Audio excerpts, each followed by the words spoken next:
ridiculous, right? It gets worse. Studies show more than 75% of new high school officials are quitting because of bad adult behavior.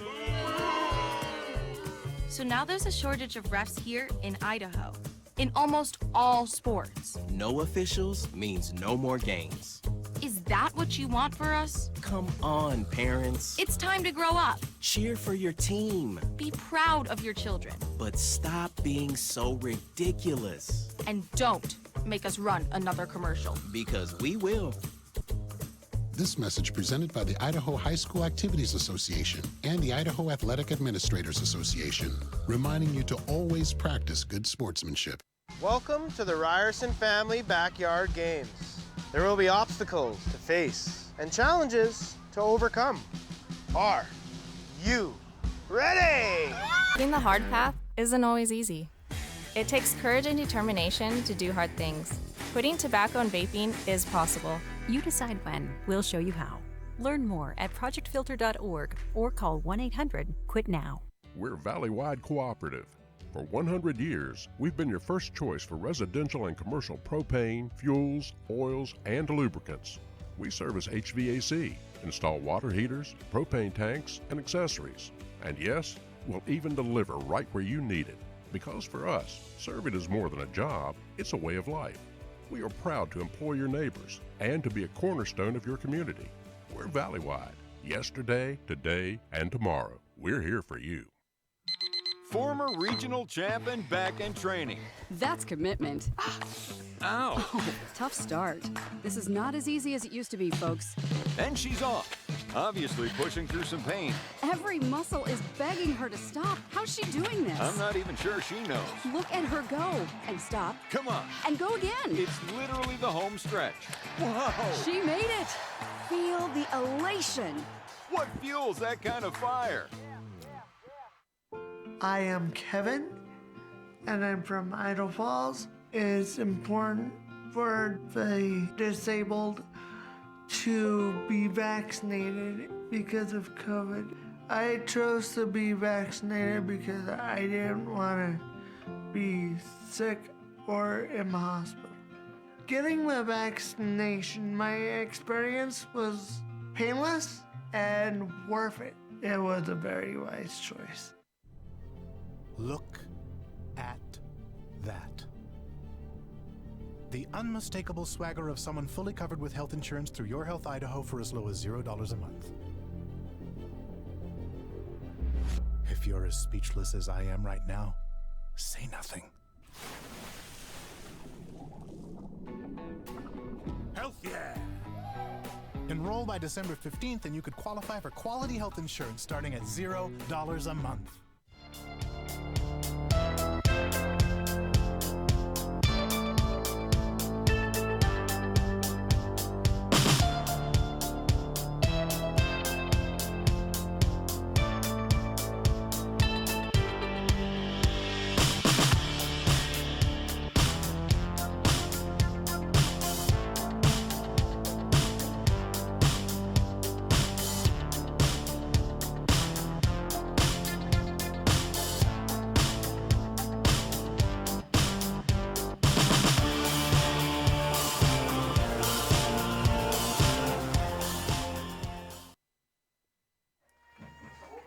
Good afternoon, ladies and gentlemen, and welcome to Weiser, Idaho for this quarterfinal matchup in the 3A ranks of the Idaho High School football playoffs. Del Gray and Clay Hatfield coming to you from Weiser, where the Wolverines will be hosting the Badgers of Bonners Ferry. And interestingly enough, this will be the second consecutive Wolverine pack that the Badgers have to take on, as they had Wolverines last week, and they picked up a victory against Wood River 21-7 to get into this portion of the tournament, the quarterfinals. On the other hand, it was the Weiser Wolverines with a 34-27 win over Timberlake to advance to this game. Weiser with a 9-1 season record, and so far the Badgers of Bonners Ferry, for the first time in 49 years, perfect right now at 9-0. And hoping to keep it that way as they come in and face this hostile crowd in Weiser against a really good Weiser team. Their only loss this year came to Homedale, number 2 in the state, and that won last night 42-13 in their game against South Fremont. And interesting enough, the winner of this game gets that Homedale team. That's the prize for winning this game is taking on Homedale. Of course, Weiser is the defending 3A state champions. Coach Tom Harrison has won state titles here in Idaho, at Raft River, at Snake River, at Pocatello High School, and last year here at Weiser. As the teams meet out on the field for the tossing of the coin, the field actually in very good condition compared to a day ago. 3 inches of snow here on the ground. There's still bits of ice and snowballs around the field in different locations. But having walked on the field before we got started today, actually the footing does not seem to be too bad. It's not as wet as I thought it might be. And as long as the rain holds off for us, which I see a little bit of blue sky, hopefully the field holds up. If the rain does come in, that could change this field dramatically and quickly. This is an IdahoSports.com game stream production of the 2022 Idaho High School Football Playoffs.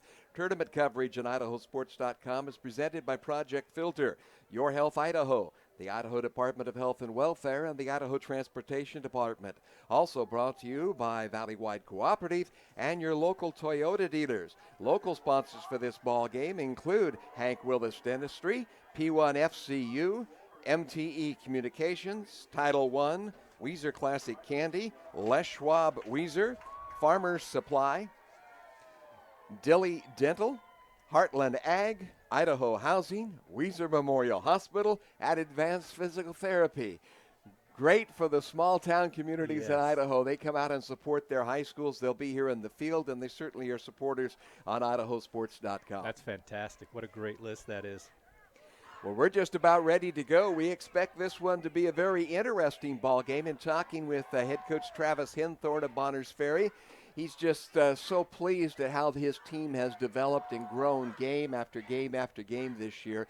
And he talked about he says a lot of people are probably not giving us a lot of chance today, kind of maybe looking down, saying, well, you haven't played anybody. He says, well, but we've beaten the teams that have been beating us for years. Yeah. This is their first league title in a long time, and as we said, the first time since 1975 that they've had an undefeated regular season. And gotten here on the back of their defense, which is averaging just giving up 6 points a game. I think that'll be key. If they can hold out early, and talking with the defensive coordinator, Danny Swift, it's a matter of playing their game, not trying to over-adjust to what Weiser may offer. And Weiser's going to get the opening kickoff and bring it back across the 20, 25-yard line, getting up near the 30 where he'll be brought down is number 8 for the Wolverines. That is Brock Spencer. Spencer, a junior, a 5'11", 185-pounder. That last name may ring a bell. His brother, Brett Spencer, was the quarterback on this team last year as a senior that took them all the way to that exciting double or triple overtime win against Sugar Salem in the title game. He also made the game-saving tackle at the end to save it for it. Wolverines. Yeah. That is right. Starting at quarterback will be number 7, Andrew Enders for the Wolverines. Handoff goes to his first running back, and breaking through and getting first down yardage will be Spencer. You'll see Spencer, he played really as a wide receiver most of the year last year as a sophomore, but they're going to use him in every position. In fact, they use everybody on this team at about every position. Yeah, we just saw Spencer on special teams. Now we see him on first offensive play of the drive. 1st and 10 off the first handoff. The second handoff will go to number 43. That is Caleb Grove, and he powers forward, it looks like, for another first down. 10 yards on each of their first 2 carries, so the Wolverines keeping it tight inside and powering forward. And Bonners Ferry is going to have to focus in, hone in on that running game and find a way to shut that down. Force Weiser through the air at some point in time on the offense. Enders with the handoff. Little reverse back, and again another 7-8 yards as that's Spencer powering forward. And they're getting good line play here early on to help open up some space and get a little bit of running room. This was not a first down, however, only 8 yards in the pickup. So 2nd and 2 as the Wolverines are in Badger territory. Handoff again to Grove, and he's going to get the first down, I believe, just across the 40-yard line. So 3 first downs on 4 plays for the Wolverines, and they're off to a quick start. Talking with Coach Tom Harrison before the game, he was disappointed last week in the Timberlake win, over 500 yards of offense, and yet they had to hold on and survive 2 late turnovers to advance to this place in the playoffs. And gave up a season-high scoring total. Oh, yeah, to 27 points. Yeah, they've only given up more than 2 touchdowns to Homedale's the only other team that's gotten that opportunity. Quarterback Enders keeps it. He's going to get about 4 yards, maybe 5. They'll put it right down to the 35-yard line. We have yet to see a passing play. And we were kind of watching. Yes, you have to kind of watch. We get a trading and actually shuttling the quarterbacks from Weiser. Yeah. Colin Cook is in there now. He has the handoff and straight ahead, not getting the first down. And we'll see the first 3rd down of the ball game coming up for the Wolverines as Grove is stopped at about the 32-yard line, it appears. So 3rd and short coming up for Weiser. But I have to think a couple plays here to pick it up. If they can't pick it up on 3rd down, they'll go for it on 4th. Certainly in 4-down territory early in the ball game, deep in opponent's territory. Enders back in, calling signals, going with a staggered count, and Enders is going to be stopped. I don't believe he got it. He's not going to get to the 30-yard line. It's going to be sniff and chalk, but it's not across. And it'll be a 4th down coming up and a very, very short yard. Oh, they're going to give him the first down. Wow. Looking across the field, I didn't think, and where they actually placed it, they put the nose of the ball across inside the 30. So forward progress for the quarterback. The official on that far side did not make that call. He had it marked just short. Cook back in, the handoff now to a new running back. That's number 20, Michael Youngberg. And Youngberg's only going to get a yard as all of a sudden the Badgers' defensive line starting to fill some of those gaps a little bit and not allowing so much space at the line of scrimmage. And they're going to have to do that. Just fill those gaps, keep them in, keep the runners inside the defensive ends, and force Weiser into the air a little bit here. Enders back behind center, as you said. Enders and Cook actually alternate every single play. It's shuttle quarterbacks, not shuttle receivers. Handoff will go to Spencer, and he will pick up about 3. They'll give him 4 yards. Boy, they're marking it all the way down inside the 25 to the 24. So very quiet 5-yard picked up by Spencer. 3rd down and 4 coming up. And the Badgers have certainly tightened up on that running game after the first 3 or 4 series. And if timeout called down on the field, but it's just an official timeout. I'm not exactly sure what it's for. Officials now coming to the near side. Said that was on me, whatever it was. And we're ready to go. Clock is rolling. 8 minutes and 6 seconds to go here in the first quarter. A scoreless first quarter as Weiser is driving with the opening possession. Enders going to keep it, steps past the defender. He's going to run for it. He's to the 15, the 10, the 5, and touchdown. Enders, Andrew Enders from 24 yards out, and the Wolverines take a broken play and make it count. And you said it, a broken play right there, but it's not broken if it results in 6. It was able to make the most of a bad situation and punch it into the end zone for the opening score. 7:51 to go here in the first quarter, and Weiser looked very methodical and executing efficiently, and they get on the board with this opening possession. The kick is on its way. It is up, and it is good.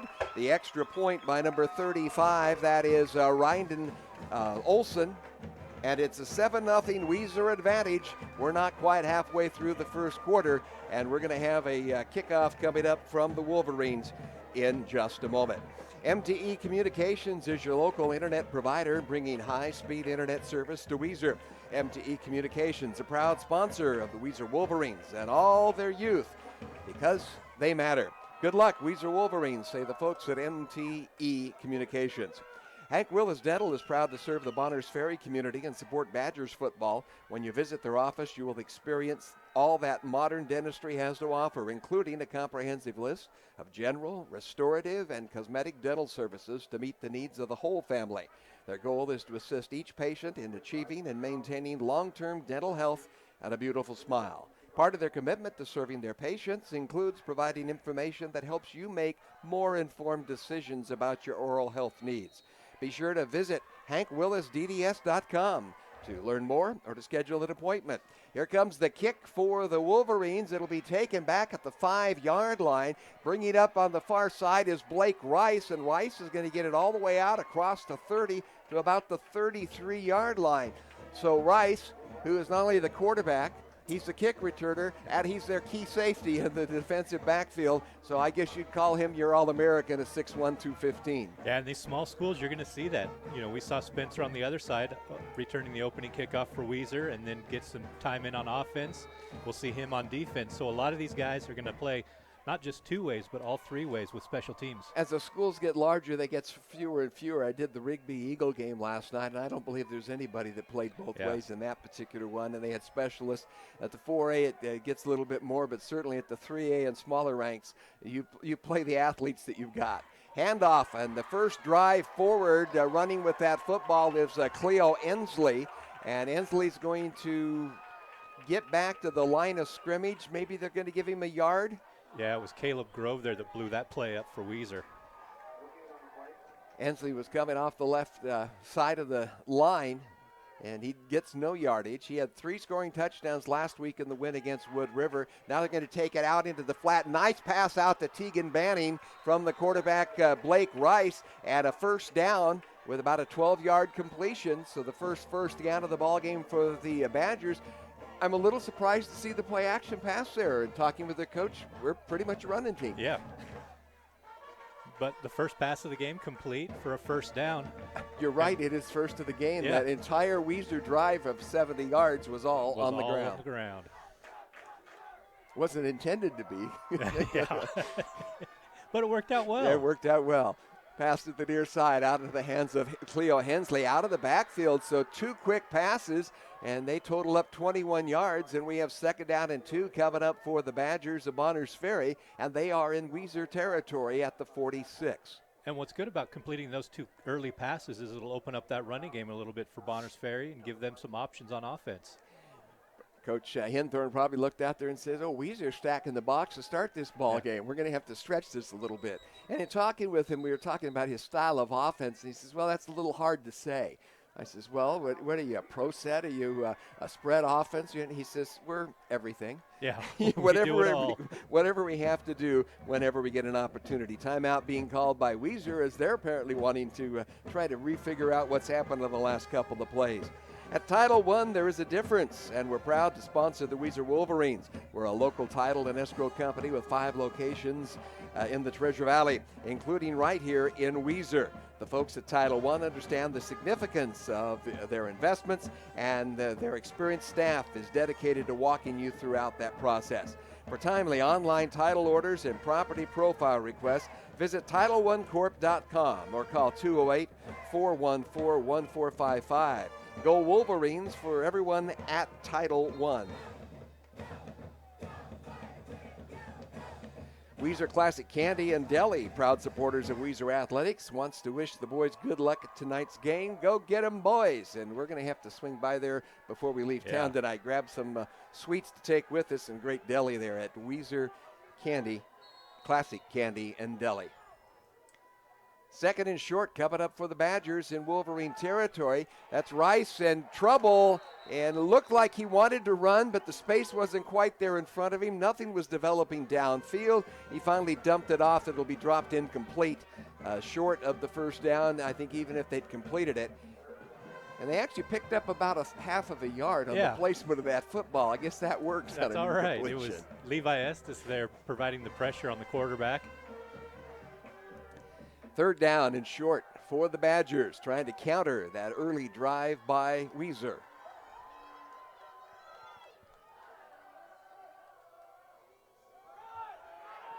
Outside on the sweep, they'll take it to the left side, and Cleo Ensley's going to pick up good yardage, first down yardage, and then some, all the way inside the 35-yard line. So Ensley, we've seen him receive the ball. We've seen him go inside between the tackles. Yeah. Now we've seen a little move to the outside. And some space there on the outside. So Bonners Ferry is finding something that they like on the outside here in the passing game and the running game early on. Obviously, they feel that Weiser's still focused on that wedge in the middle. See if they break that up a little bit here. Certainly the success they've had on the last couple of snaps have helped them. Hand off again to, this will be number 10, Michael Boschweiler. And Boschweiler will get maybe a yard. Yeah, Caleb Grove was having none of that on that run there. Read it perfectly, shed his blocker, and was able to stop the runner for really no gain on that play. Looking down on the field, I saw golden locks flowing behind one of these ball players. Little NFL imitation there by Blake Mosier of the Weiser Wolverines. He's got it down on his shoulder blades, it looks like. Back to pass. Tip pass. He had his man there. Coming across was Tegan Banning, but Rice's pass is tipped at the line of scrimmage. It'll fall harmlessly to the ground. And it's 3rd down and long coming up for the Badgers. And it was Caleb Grove again, made the tackle on the run previous play and was able to get his hand up in the passing lane there. If you can't get pressure on the quarterback, at least get your hands up in the passing lane if you're out there learning how to play defense. I was watching that ball game last night at the 5A level, and I couldn't believe how many passes were batted down at the line of scrimmage. And we also had 9 defensive offsides. That kind of aggressive play, and they jumped the gun. Outside pass, nice completion out there to Banning, and Banning is going to be short of first. Well, let's see. Let's wait till they blow the whistle. Look like second effort might get him there. He'll be a couple of yards short inside the 30 down to about the 26, but nice completion on the little flare out from quarterback Blake Rice. And he lowered the boom on the first defender that came to meet him and picked up an extra 3 yards after that hit. Yeah, sometimes it's not always the defensive guy that puts on the hit. That's right. I love to see a running back or a receiver turned running back when he gets that ball, put his head right into the play. Banning will be split out to the right side with Rice and Ensley beside him. Handoff goes to Ensley, and he's going to get inside the 25, but I believe he's short.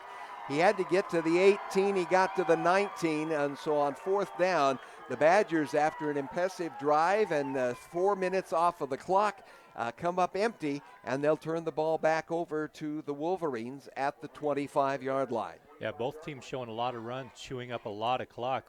And if you are Bonners Ferry, really if you're either team, if you're chewing up that much clock on the ground, you need to score every time you touch the ball.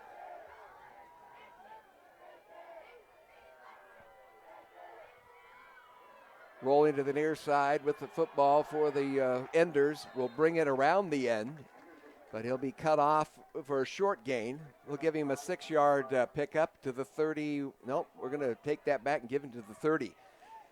Whitecap never sees exactly the same part of the field that I see. He's been a little long, a little short, but he's on the field. I'm not. Outside, handoff Cook goes inside, and that driving forward is Grove, number 43, Caleb Grove. We've been calling his number defensively, and he's going to get a half a yard at most, so 3rd and long coming up for the Wolverines. They've got to get it across the 35. They're at their own 31, 30 and a half, somewhere in there right now. I imagine we might see a passing play here, although they're bunched up at the line of scrimmage. We have nobody split out whatsoever, but Weiser will run a pass pattern out of that, almost like a tight end pitch, and great defensive play. Braden Walker got the deep handoff trying to get the reverse coming out of the receiver position, and he is dropped for a loss all the way back to the 24. That was number 39, Noah Botcher there, that was able to get into the backfield, read that play really well, and blew it up for the Bonners Ferry Badgers. He tripped him up. If he'd been able to keep his feet, he might have been able to get some running room over there, but he couldn't, and takes the loss, and the Wolverines are going to have to punt this one away. Kind of a roundabout kick comes to Rice. Rice picks it up at about the 45-yard line. He gets it across midfield and down to the 43, where the Badgers will get their second opportunity offensively.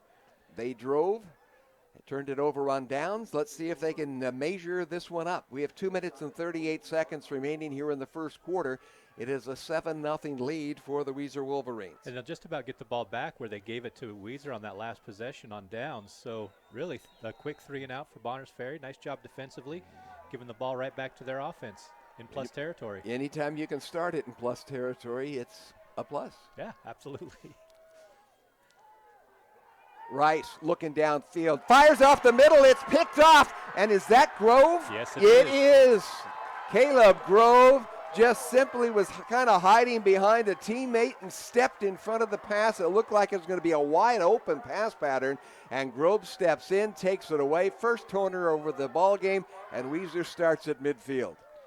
And again, Grove just falling back defensively there in his linebacker position, just playing a little zone, and happened to be in the right place at the right time for that pick. That almost looked like it was set up with the idea that Grove was going to be blitzing and they were going to go over the top of him, and he didn't. He stayed back, grabbed it.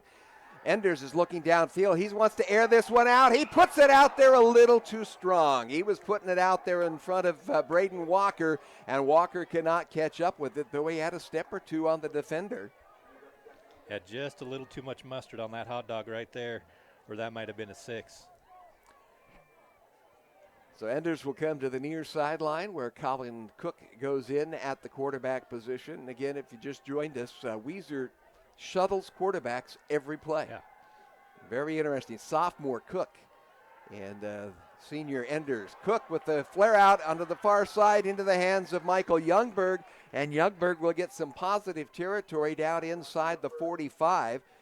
Maybe right to the 45, so about a 5-yard pickup on that swing pass out of the backfield to Youngberg. And Michael Bolschweiler making the tackle from his defensive end position, so he followed that play well from the line and was able to bring down the pass reception. That is so difficult to do as a lineman, to be following those kind of moves where they change directions and then quickly flip it out there. Those can be big gainers, but turned out to be about a 6 yard. So a 3rd and 4 coming up for the Wolverines. They've punted once. Shotgun for one of the few times today. Enders naked in the backfield, fires it out in the flat, nearly has it picked off. Stepping up and getting a hand on it was Charles Ensley, and then it was actually nearly caught. Putting a hand on it was Walker, but he could not pull it in as he was going to the ground in front of us. So it's incomplete. And 4th and good long 4 coming up for Weiser. With 1 minute and 31 seconds to go. Clock is stopped momentarily until the officials, well, it was an incomplete, so it'll stay there. So a big 4th down play coming up here for Weiser. As they don't convert, they're going to give that ball back to the Badgers near midfield again. I wonder if we might see a pooch punt here if nothing's open right away. Well, we have Colin Cook is under. Now he's leaving under center, and that could have been exactly. Cook fakes it, moves out, and has Enders as both quarterbacks were in together. But timeout is called. Coach Tom Harrison didn't like what he saw. And decided to go ahead and spend the second timeout here in the first quarter of play. Les Schwab and Weiser have been serving the community for 51 years, since 1971. Home of the best new tire guarantee around. Les Schwab also offers additional services including brakes, wheel alignments, tire balancing and rotations, flat tire repair, and more. Conveniently located in downtown Weiser, let Les Schwab help you get back on the road safely. Doing it right is what we do best. Les Schwab and Weiser, proud to support the Wolverines in the playoffs this year. I wonder if they're open this afternoon. I got a squeak in my back brakes right now. I've been listening to for too long. Yeah, that's so you just sort of go deaf. You quit listening to that squeak back there. Though I'm sure they could diagnose exactly what the problem is. 1 minute 30 to go here in the first quarter. It's 7-0 Weiser lead. Back to the same formation, and it will be Enders with the quick kick. He gets a nice roll down to the 10-yard line. So again, they put Cook under center, then Cook leaves and goes into motion. The deep snap goes to Enders, and he scribs a little kick down. So they have at least changed field position with that possession. Yeah, flip the field and put Bonners Ferry in the shadow of their own goalpost there. 90 yards to go to put the ball into pay dirt. I'll be interested to see if Bonners Ferry tries to revitalize a rushing attack here conservatively at their own 10. They really have had their success with those play action passes and the flare outs on the perimeter until we had one picked off, but that was going over the middle.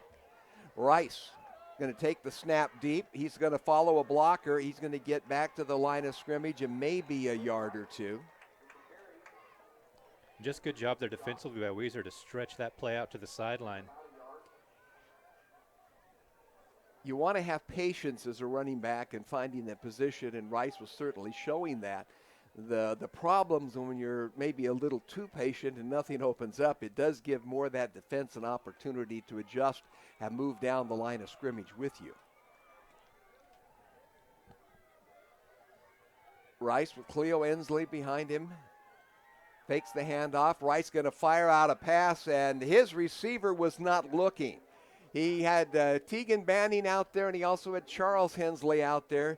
And both of them were more engaged in blocking, it appeared, than to be looking for that Lily Lollipop that was soft out there. I mean, he put it up there intentionally that way for a nice, supposedly easy catch. But nothing easy today coming so far for Bonners Ferry in this first quarter. Well, when you aren't, if the guy playing catch with you is not watching, it's hard to connect. He's not playing the same game as you are. Yep. Rice calling signals. He rolls to his right and kicks it back, gives it to Hensley, and Hensley's going to get back to the line of scrimmage and no more. And that will bring up fourth down. I just looking over there, they already had 4 on the marker. That wasn't a fourth down play. Now it is, but they flipped it before the whistle. They it were seemed just like jumping the gun. They were on top of it. It is fourth down and long at about the 10.5 yard line, their own 10.5, and stepping back to do the punting. Number 5, that is, of course, the quarterback Blake Rice. He's the kick returner, the punter, the safety, and the quarterback. And now we have time being called onto the field because the clock has ran out. So we're going to flip the ends of the field, and we'll be back with Weiser leading Bonners Ferry 7-0 after 1 quarter of play here in the 3A state playoffs. It's time to elevate your finances. Introducing Ascend Checking, the new free checking account from P1FCU that pays you dividends. Earn 1.45% APY on balances up to $15,000. Plus, get online and mobile banking and mobile deposit with no minimum balance requirements. Level up your finances with Ascend Checking. To open your account, visit p1fcu.org/ascend. P1FCU, a Pacific Northwest original since 1938.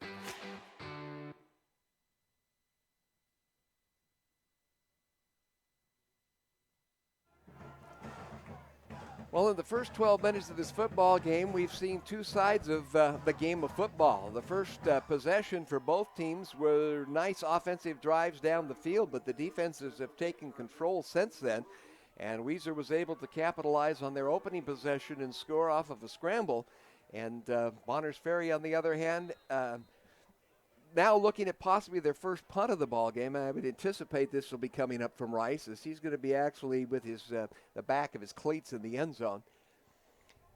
They've turned it over on downs, and they've turned it over with an interception. And this bouncing pass hits a Weiser Wolverine back on the heels, and what a heads-up play downfield, coming up and falling on top of that ball for Weiser, I believe is number. Spencer actually falls on the football. It actually hit one of his upbacks on the heels and squibbed away, and could have been a disaster for Weiser. That could have been bad. Instead, it turns out they'll get field possession at the Bonners Ferry 38-yard line. So great field possession for the Wolverines to start this drive. Just underway in the second quarter, a 7-0 Weiser lead. Enders hands it off to the outside to Youngberg. Youngberg cuts it down the left. He's got a blocker. He's got 2 blockers. He's going to take it all the way. Wait a minute. He's out at the 1-yard line. We lost him in the power pole that's in our direction there. Looked like he was free, and coming up to actually, I think, make that stop was 35, Brayden Baisden, who actually keeps Youngberg from taking it in from 29 yards out. But it is 1st and goal for the Wolverines. Handoff straight ahead. Who else but Mr. Grove? Touchdown. 1-yard dive by Grove. And the Wolverines have now moved that lead out to 13. We'll be looking for 14 when Rendon Olson will get an opportunity to kick the extra point. Olson, a junior. Both of these teams I'm impressed with. Particularly, Weiser has played sophomores, juniors, seniors, quite a mix. Much more senior-dominated football team on behalf of Bonners Ferry. But the kick by Olson is good, and with 11:38 to go here in the first quarter, we have in the first half, we have a 14-0 lead for the Weiser Wolverines. Farmers Supply Co-op, located at 622 East Commercial in Weiser. Enjoy some delicious eats at the Farmers Cafe, or fuel up on your toys, grab drinks, snacks, play the lottery, get a hunting and fishing license, ice, and supplies all in one shot. Now that's what I call a one-stop shop. Hungry? They deliver. Find them on Facebook for specials and new arrivals. Locally owned and operated since 1935. Farmers Supply Co-op, proud supporters of Weiser Athletics, and wishing them good luck here in this football playoff tournament. And Weiser, of course, trying to get back to the finals where they won this state title a year ago. And in order to do that, they've got to finish off the Badgers here, and then they've got to take on the one team that's beaten them this year, Homedale, next week, to get to the finals the following week. And it could be a rematch with Sugar Salem. Long kick is taken deep. That is Charles Ensley with the return. Breaks the tackle at the 25. He's still loose at the 30. Out across the 40. Stiff arms his way to the 50. He's now in Weiser territory all the way down to the 45-yard line as Charles Ensley with a couple of great moves and a couple of the super stiff arms. Yeah, those stiff arms right there just laid out the pursuit and let him kind of flip the field a little bit for the Bonners Ferry Badgers. They're going to take over in great field position here to start their third drive. Sometimes playing both ways, you learn a lot of different skills, not just toting the football. Absolutely. So great field position for the Badgers, trailing now 14-0. Weiser dodged a bullet early and was able then to load up their pistol and score. Let's see if the Badgers can counter here. Hand off to Rice. He's holding on to it. Now flips a little soft pass out there to Ensley, and Ensley gets 6-7 yards down inside the 40. Rice simply took his time and was kind of working parallel with the line of scrimmage and waiting for that little pass when the defense decided not to go out with the back. Just a little run pass option there and worked perfectly. Executed nicely for a 7-yard pickup. Run pass option, spread option, pro set, wing tee if they need to. Like I said, the entire playbook when it comes offensively is something that Coach Travis Hinthorn works with. And they've shown quite a few different formations here, and particularly quite a few different execution modes so far. Splitting now out to the right side is Henry Willis. That's at the bottom of your screen. Rice with the handoff, though, will go to Hensley, and Hensley will get a yard at most, probably, to about the 38-yard line. Will bring up third down and short for the Badgers. A good end-to-end pursuit there by number 27, Maddox Stevens. Just spreading out that play from his defensive line position and able to make the tackle. We're looking at the playoffs across the board, and this will a lot of the playoffs, as we look at the semifinals that are developing, looks like 3 out of 4 of the semifinalists are going to be the same as a year ago in almost every division. And that would be the case here if Weiser gets in. Teton would be the only outlier in the 3A ranks. And diving straight ahead and getting the first down is Hensley.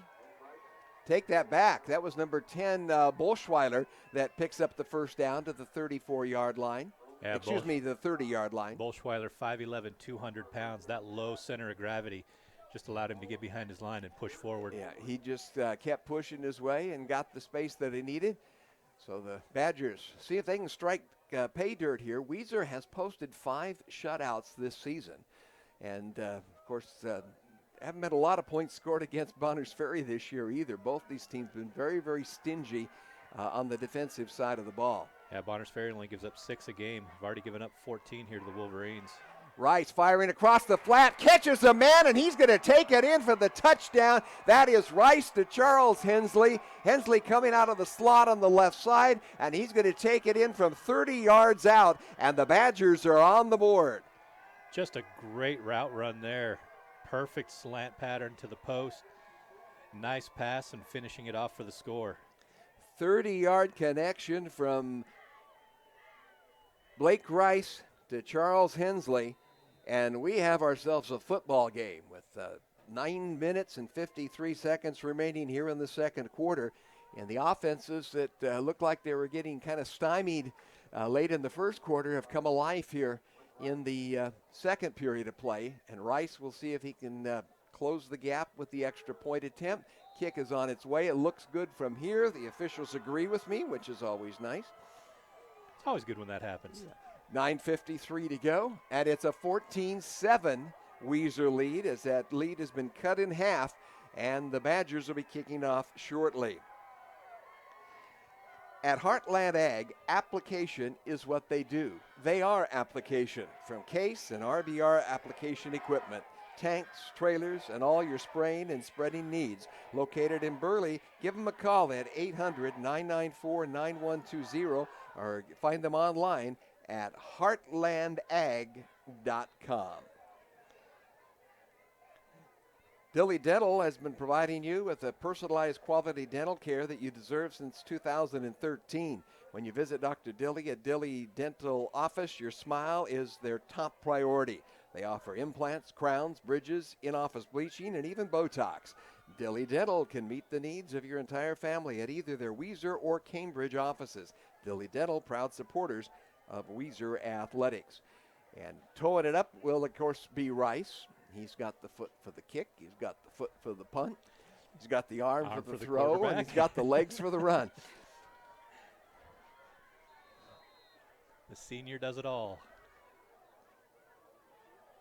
Little squib kick, and I think that was actually number 14, Tully Reinhardt, that stepped over and kicked that ball after Rice teed it up. And it's a short little squibber that kind of dies on the soft turf at about the 34-yard line. So Weiser will take over in their own territory for the first time in their last 3 possessions. But again, not bad field position to start off. We've only seen one drive for either of these teams not be in good field position, and that was the previous drive for Bonners Ferry. It started at the 10-yard line. Yeah, he's got stuck back at the 10, and then eventually they get the ball back on the next possession and drive down the field to get the score. Rolling out, passing it off the near side, that'll be Youngberg, who will get a little bit of running room along the left sideline. Not a lot. We'll give it a 3-yard gain, second down, and a good 7 coming up for the Wolverines. Again, this time it's the Bonners Ferry defense stretching that play out to the sideline. Good containment on the ends by that defensive end. Cook rolls out. He's in trouble, has 2 men on him, still trying to get it free. He's not going to get free. He's going to be buried back at the 30-yard line, and putting a rope around him and taking him down is number 27, Josh Pinkerton.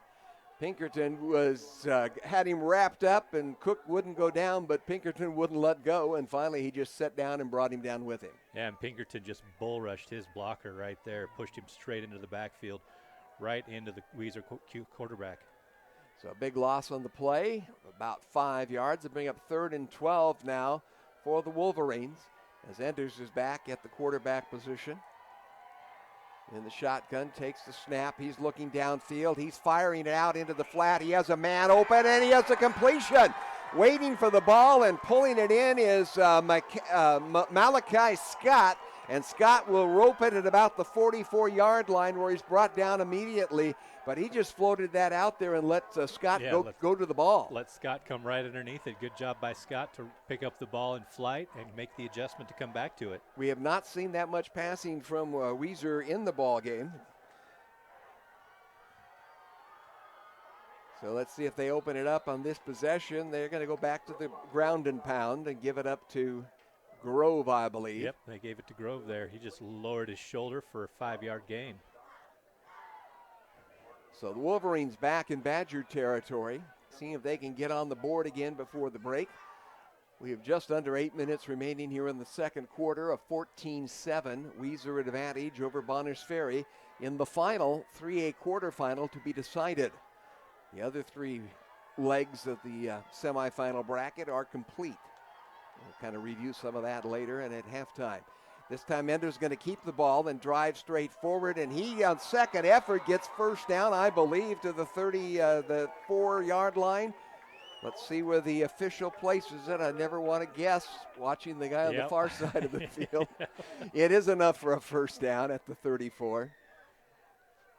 And Enders there just got behind his lineman, just put his hand on the small of his lineman's back, followed his block as far as he could go.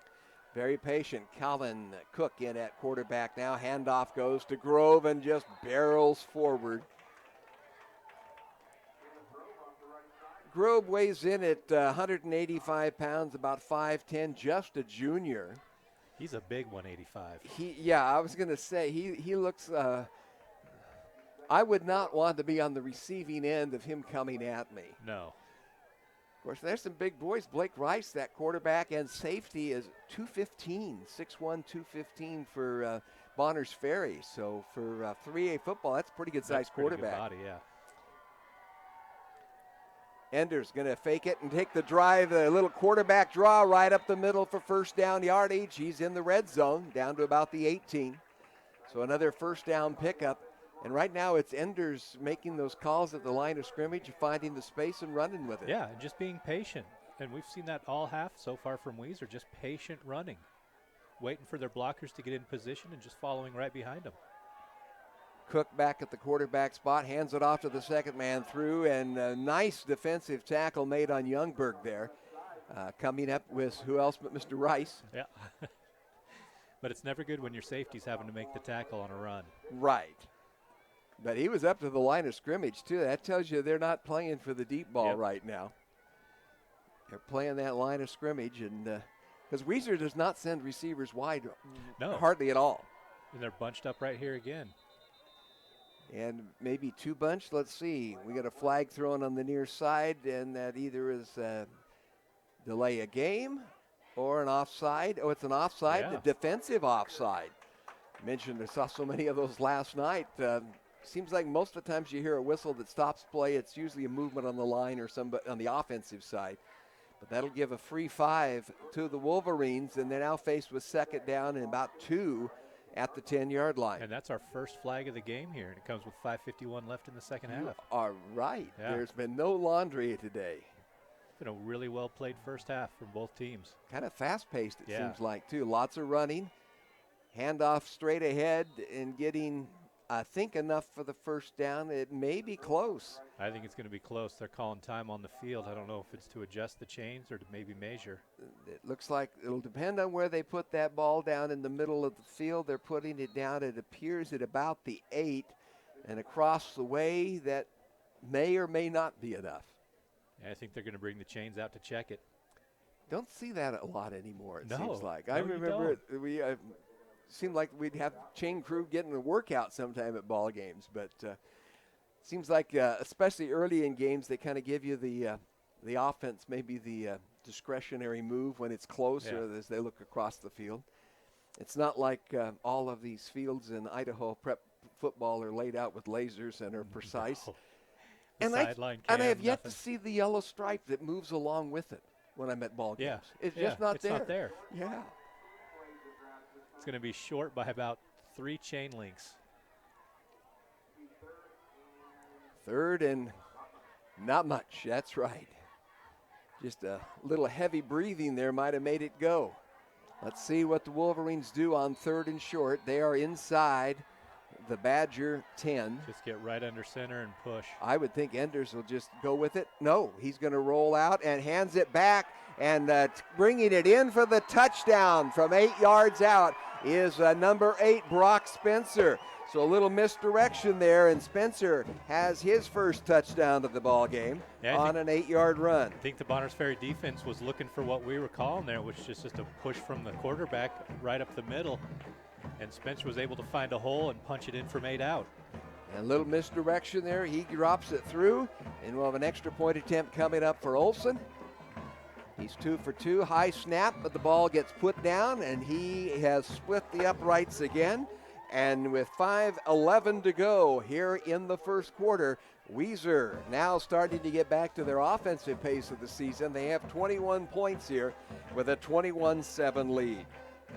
If you're an Idaho homeowner and have fallen behind on your mortgage because of the COVID-19 pandemic, did you know that help is available? The Idaho Homeowner Assistance Fund can help you get back on track. Check your eligibility and apply today at IdahoHousing.com /that's /HAF. IdahoHousing.com HAF, or call 888-991-2166. You know, teamwork makes the dreams work. Well, that's what we're told, and that certainly goes for a football team and for a medical team. At Weiser Memorial Hospital's Family Medical Center in Weiser, providers work closely with patients as a team to tackle their health needs. A Family Medical Center, proud supporters of the Weaver Wolverines. And go Big Red. They're probably just a couple blocks behind us here, maybe even watching in from the second or third floor there. Weiser Memorial Hospital. So Weiser kicking off again. Long down over the end over kick, taken at the 3-yard line by Charles Hensley. Hensley's back to the 20. He's out working to the opposite side of the field to the 30. He's out to the 40-yard line. That's the second great return for Hensley. And the last time they were able to convert that into points. Let's see if they can do that again here with 5 minutes to go before halftime, trailing by 14. Again, Hensley able to set his offense up in good position here on another special teams effort. That was a beautiful kick. It was deep. Hensley had to catch it on the run and then took it to the other side of the field. You usually don't see a big return when they run all the way across the field like that. Nope, but he picks up about 35 positive yards and about a 70-yard run. Yeah. Rice scouting signals with Hensley behind him. He's going to fire it out into the flat, gets it to Charles Hensley, and he'll pick up 2-3 yards, but we've got Laundry on the field, and now a second one late. And, boy, those late ones that go up, those are the ones as a coach you just cringe. You go, okay, who said what? Those are the 15-yarders right there. So we'll see if it maybe offsets here. The first one looked where it could have been a possible hold or an illegal block. Or an eligible man downfield, maybe. It could have been that as well. The second one, when it goes up like that, it's like hitting a piñata from the bottom, and it pops. And little extracurricular activities. It's usually not good, and it's usually not good for the defense. Yeah. But then what's usual nowadays? Yeah, that's right. Not making any political commentary or anything here. Nope. It's just the way of the world right now. Yeah, we're living in unusual times. There's no doubt about that. Well, lots of discussion by the Stripes. They apparently have decided what they're going to call here. And, of course, crowd mic is on, and we're hearing all of what's going on down there. We have a hold, as we called, a potential on the offense to start with. And the personal foul is called against Weiser on the defense. Now let's see how they march this off. So are they going to march it off 15 yards from where the hold took place, it looks like?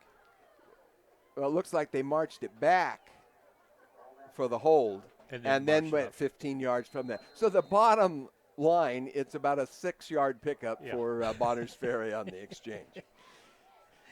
A little positive gain there. That's kind of like going to Wall Street and trading stocks, and when you get done, you got the same negative account that you started with. 4:40 to go in the first half, a 21-7 lead. Handoff for the Wolverines. That's Bolschweiler, and he's going to get maybe a yard. And the cool part of that for Bonners Ferry was they picked up that yardage, and it was still first down. Yeah. So they had first and short. Now they have second and even shorter. Second and just one. They've got to get it to the 50-yard line. It was Braden Phillips that made the tackle on that play in the backfield for the no gain.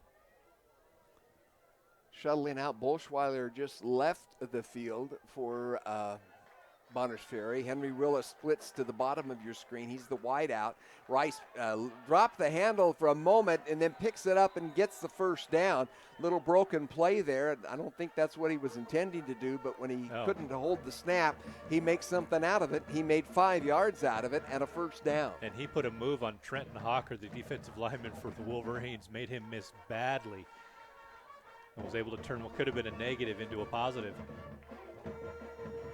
Rice shows a lot of mobility that I didn't really expect to see. He's such a big ball player, and I wouldn't want to meet him head on, but he obviously can do a little sidestep as well. Handoff goes to Hensley, and he's going to get good yardage, about 10 yards, maybe 10 and a half, as he's going to get it all the way down to the 36-yard line, and another first down for the Bonners Ferry Badgers. So as we move to 3 minutes and 25 seconds here in the first half, Badgers just trying to poke it in one more time, and they will be getting the ball to start the second half. We are in what I call the middle eight. The final four of the first half and the first four of the second is often a crucial juncture of a football game. This is where the Badgers definitely want to get some points, and they're going to keep it in the hands of Rice. He's going to barrel forward defensively in there for the Wolverines. Braden Walker making the stop, but not until Rice picks up about 6, maybe 7 yards. He's down inside the 30-yard line to the 29. It'll be second down and 4 coming up. So another nice chunk yardage pickup there by Rice, and keeps the clock running. Keeps the Weiser offense off the field here as we approach halftime. And that's certainly, it's one of those things, if you're Bonners Ferry, you want to score, but do you want to score quickly? Or do you want to get it down a bit further? 2.5 to go here in the first half, 21-7, Weiser advantage, but the Badgers on the move.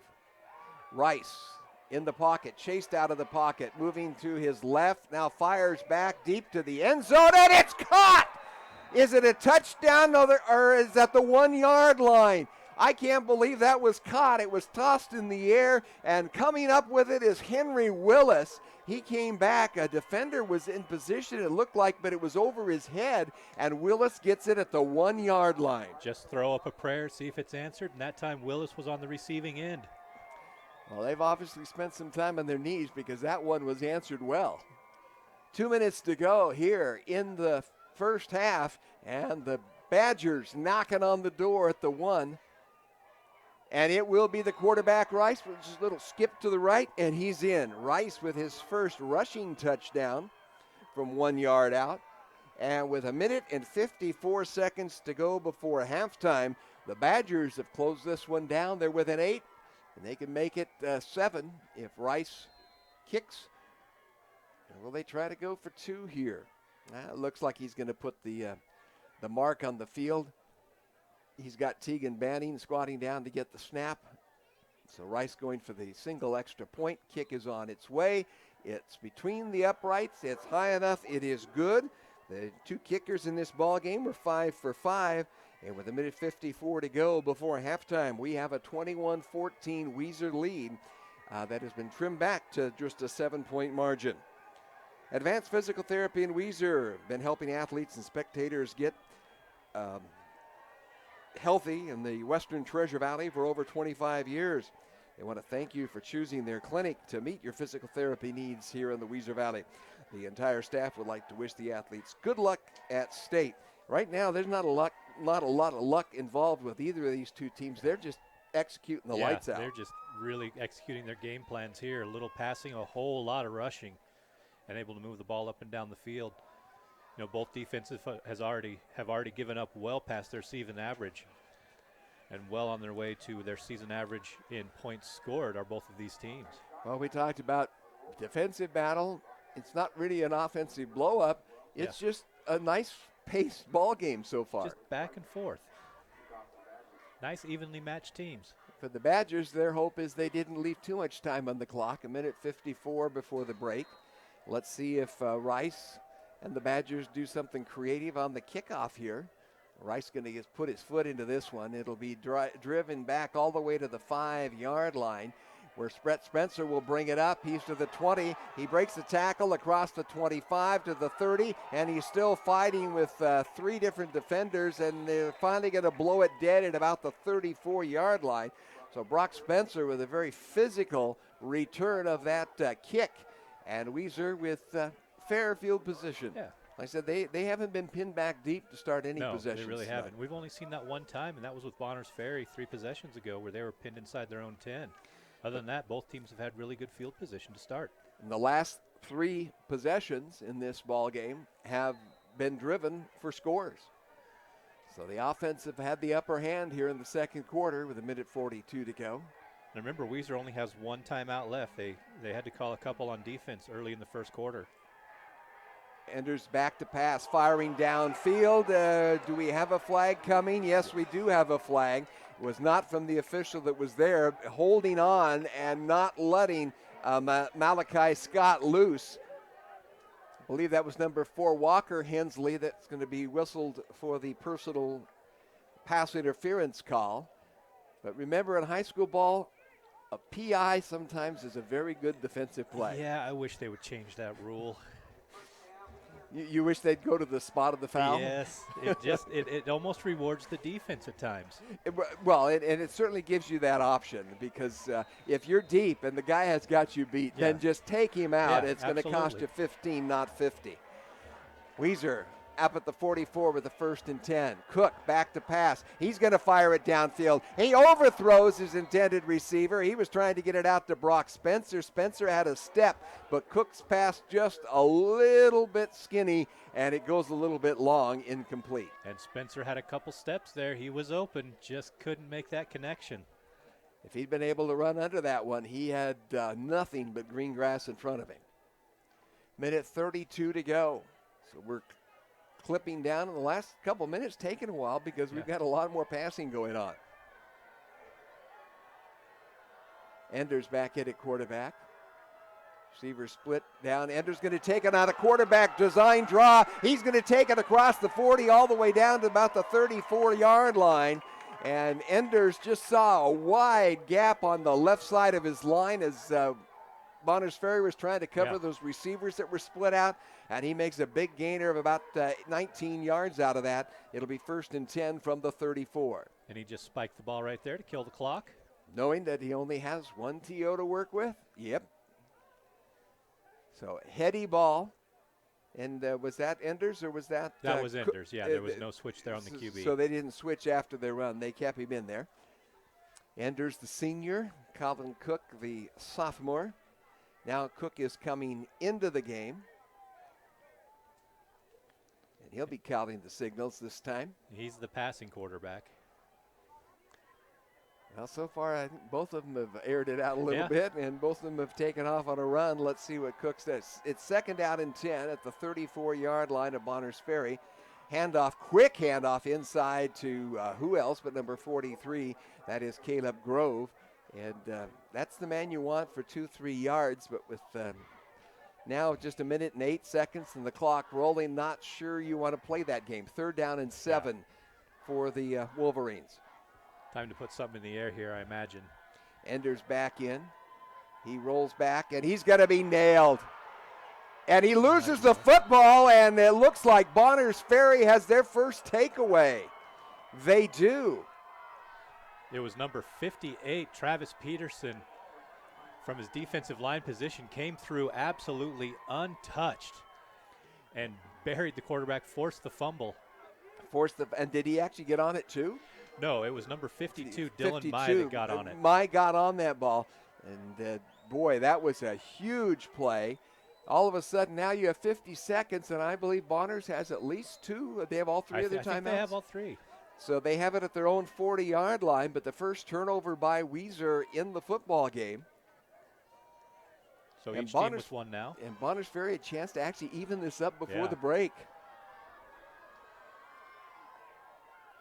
Rice going to keep it. No, he pitches it outside to Ensley. Ensley will get about 6 yards out to the 46. And now we have a late flag thrown on the sideline here. That's going to be 15 against Weiser, I imagine. Did Ensley get hit a little late? It's an unsportsmanlike call, it sounds like. I'm not sure who it's on, though. I don't think it was a contact foul. Officials are discussing with the white hat right now. But anyway you look at it, it looks like it's going to cost the Wolverines more yardage. They gave up about 7 on the run, and we're going to add the personal foul to another 15. And with 45 seconds to go before the intermission, all of a sudden the Badgers are very much in striking distance. Yeah, and they called that personal foul on Caleb Grove there, just maybe a little extra push at the end of the play. I didn't see a whole lot, but the official there on the near sideline certainly did. It was right down in front of us, and the official was about 5 yards away from where the contact was. He was right there on the sideline. There's not a lot of sideline space between the stands here and the edge of the field here at Weiser on the home side. So 1st and 10 for the Badgers. Rice looking for a block, doesn't get it, and he just actually runs out of bounds to save the timeout. Used up about 4 seconds, loses about 3-4 yards, but they're looking for bigger fish to fry. Yeah, absolutely. And a good job there, not taking the sack, not getting tackled in the middle of the field, just recognizing there's nothing there, getting out of bounds, stop the clock, and save those timeouts. That is the aspect of the ball game that Coach Hinthorn talked about earlier before the ball game is how his team has matured mentally with the game of football. And simply playing within themselves, knowing what their circumstances are, not trying to do more than is yours. Pass from Rice goes outside to Tigger and Banning's got first down yardage, plus gets out of bounds inside the 25. So right now, the Badgers are executing about as well as you can. Yeah. They have the opportunity to possibly score twice in the final 4 minutes of this first half and get the ball back to start the second half. Be a 21-point swing there. Could be absolutely huge. And when you're down 14, it was 21-7. With Weiser looking like they were in position to possibly take control of this football game. You mix the turnover in, and it changes things dramatically. We got a whistle, a stoppage of play, and Weiser, I believe, just called their last timeout. They did not like what they were seeing out of that set with Rice at quarterback and Bolschweiler at the fullback position. They obviously didn't like at all what they were seeing. This IdahoSports.com GameStream production of the 2022 Idaho High School Football Playoffs is presented by Project Filter, Your Health Idaho, the Idaho Department of Health and Welfare, and the Idaho Transportation Department. Also brought to you by Valleywide Cooperative and your local Toyota dealers. And specific sponsors to this football game, MTE Communications, Title I, Weiser Classic Candy, Les Schwab Tires of Weiser, Farmers Supply, Hank Willis Dentistry in Bonners Ferry, Deli Dental in Weiser, Heartland Ag, Idaho Housing, Weiser Memorial Hospital, and Advanced Physical Therapy. And we want to thank all of those sponsors who make this possible to bring it to you on IdahoSports.com. We've so much enjoyed doing state playoff football games on Idaho Sports, and hopefully you enjoy it as well, whether you're listening anywhere here in this valley or up in North Idaho or anywhere else in the world. Yeah. That's always just blows my mind when somebody somewhere else in this world may be watching this game. Pass outside, quick pass, and knocked out of bounds as the quick completion to Henry Willis. He had that gorgeous catch at the 1 yard line that set up the last score for Bonners Ferry. This time he gets out of bounds, so still 27 seconds. The Badgers working the clock. They've got it down to the Weiser 23, and now they're calling their first timeout. Which is interesting because they got out of bounds and stopped the clock, so they just want to set up the last 21 seconds here. Want to think a little bit more, and you just said it, setting up the last 20. No, it's not just about this play. Yeah. It's the next play. Yep. And what comes behind that. And, that's tough to coach high school kids to think beyond the moment. The immediate, yeah. So, but if you can get, Coach Hinthorn can get out there and say, here's what we're running now, here's what we'll run next. If we don't stop the clock, get up to the line of scrimmage, get ready to go. We still have 2 timeouts left, but let's not waste them if we don't have to. And with second down, you don't really want to have to use a spike of the football. Not a lot of time for that. So 27 seconds to go before the intermission. It's second down and a long 6 coming up just outside the 22-yard line of the Weiser Wolverines for the Badgers of Bonners Ferry. Rice has Ensley behind him. Hensley now goes in motion to the right, so the quarterback is alone, and he's going to do the quarterback draw to the right side. He will not get first down yardage. He started to the right, then decided to cut back to the left, and defensively for the Wolverines, not letting him get away was Maddox Stevens. 6 foot, 170-pound senior. Stevens drops him just inside the 20 at the 19, so 3rd and long coming up, and timeout is called again by the Badgers. So they're down to 1? Down to 1, I believe. If my calculations are correct. That seems well. So far you've been as correct as anybody out here tonight. Not sure if I want you setting the new prime rate from the Federal Reserve, but of course that's a floating factor right now too. So 19 seconds to go before halftime. It's Weiser 21 and the Bonners Ferry Badgers. Their first postseason appearance in a while, and they have had what a year.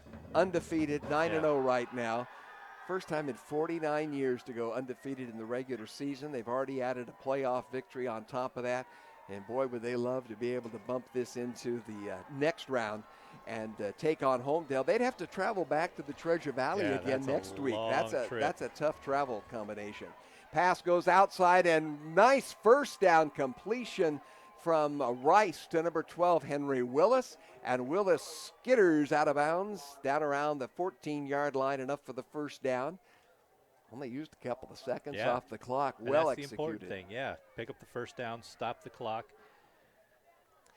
I think you want to save that other first down if the quarterback gets stuck there, that he has to run with it and tuck it. You at least can live to play another down. It's 1st and 10. Nice quick pass again outside to Willis. He grabs the completion, does a little two-step down the sideline, and then steps out of bounds inside the 10. Ball's going to be placed at the 9. 13 seconds remain here before halftime.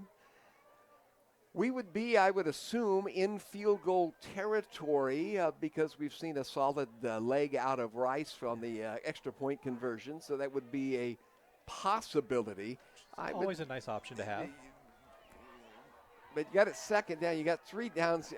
I think you got to go for pay dirt and even this one up. Yeah, they're not looking for field goal right now. Rice in traffic. He's being chased. Steps out. He steps away from another defender. Fires to the end zone, and it's tipped away by a Weiser Wolverine, and then it goes off the fingertips of Tegan Banning and over the outstretched arms of Walker Hensley. He had 2 men there that could have possibly pulled down the deflection. We're down to 4 seconds. Slow materializing, but what a dance by Rice to get out of trouble. Yeah, that could have been disastrous. That could have taken them out of potential field goal position, and now they're still in it with 4 seconds left. Well, it's down to this one play, and that's what they've got to decide on. Do we just go ahead and take the 3? Because we're going to get the ball to start the second half. We could take the lead then. Or do we go for it here? Try to take that momentum into the locker room, and it appears they're going, nope. Just as about to say that, Rice puts the marker down. He's got his little target, and now a timeout is being called. So with 4 seconds to go here before halftime, 21-14, Weiser with the advantage, but it appears the Wolverines are going to go for the field goal from Rice to pull within 4 before the intermission. And like you said, put 3 points up on the board here, get the ball right back to start the second half with the opportunity to take the lead on that opening drive. If you joined us late, Weiser scored in the first quarter on its opening drive. Then we had about 5 possessions of defensive football. And since then, both these teams have moved the ball pretty well, only stymied by turnovers. Each of them have had a turnover that has helped spark the other team to score. And that's exactly what Bonners Ferry trying to do here, trying to get their second score since the 2-minute mark of this half. And coming back from 14 points down to potentially cut it to a 4-point lead. It'll be a 26-yard field goal attempt coming up for Rice. The placement is down. The kick is on its way. Does it make it? It does. Looked like it might have even got tipped, but a 24-yard field goal for Rice.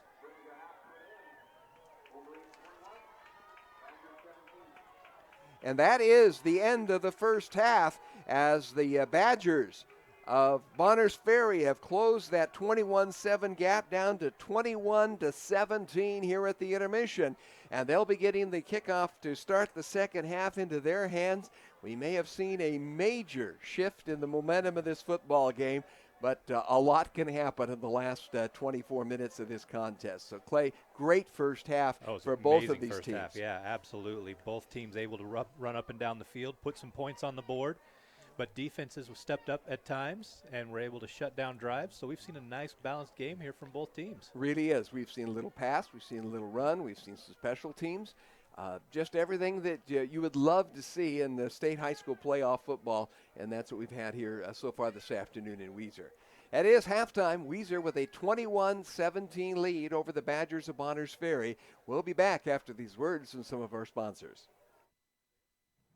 Ads like this keep popping up, but I see through the hype because those vape clouds people claim are just water vapor contain as many as 31 different chemicals, like formaldehyde, the stuff they preserve dead bodies with. And while the flavors sound all harmless, we still have no idea what these ingredients could be doing to our bodies. But I already see vaping for exactly what it is. Get the real facts at BehindTheHaze.com. We're a valley-wide country store. For 100 years, we've been your #1 choice for food, fuel, farm supplies, and just about everything else you could need to get you through your day. We know you work until the job is done, and so do we. For gas on the go, or a little extra to help you get down the road, you can count on us. We are proud to employ your neighbors and to be a cornerstone of your community. We're valley-wide. Yesterday, today, and tomorrow, we're here for you.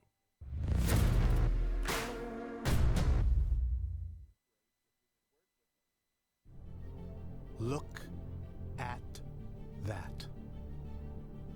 The unmistakable swagger of someone fully covered with health insurance through Your Health Idaho for as low as $0 a month. If you're as speechless as I am right now, say nothing. Health yeah! Enroll by December 15th and you could qualify for quality health insurance starting at $0 a month. Hello? I was in an accident. You okay? Yeah, I'm fine. I had my seatbelt on. I'm Jen Miguel-Seiler and I'm from Moscow.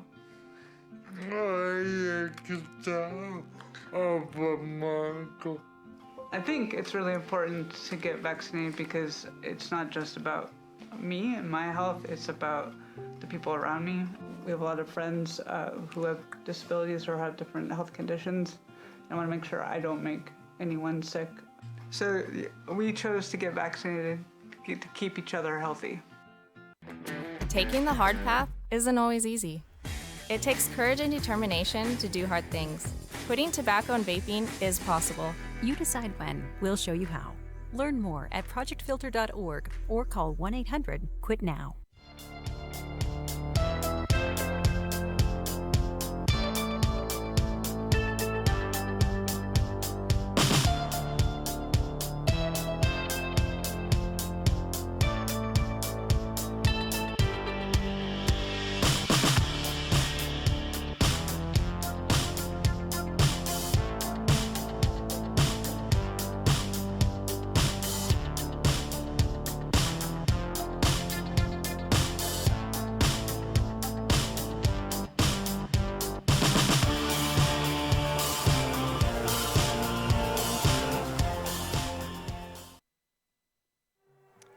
It is halftime in Weiser, and the sugar coating of snow on the foothills is melted off here this afternoon. We're pretty much fall-looking grouse weather right now out there in the Weiser Valley.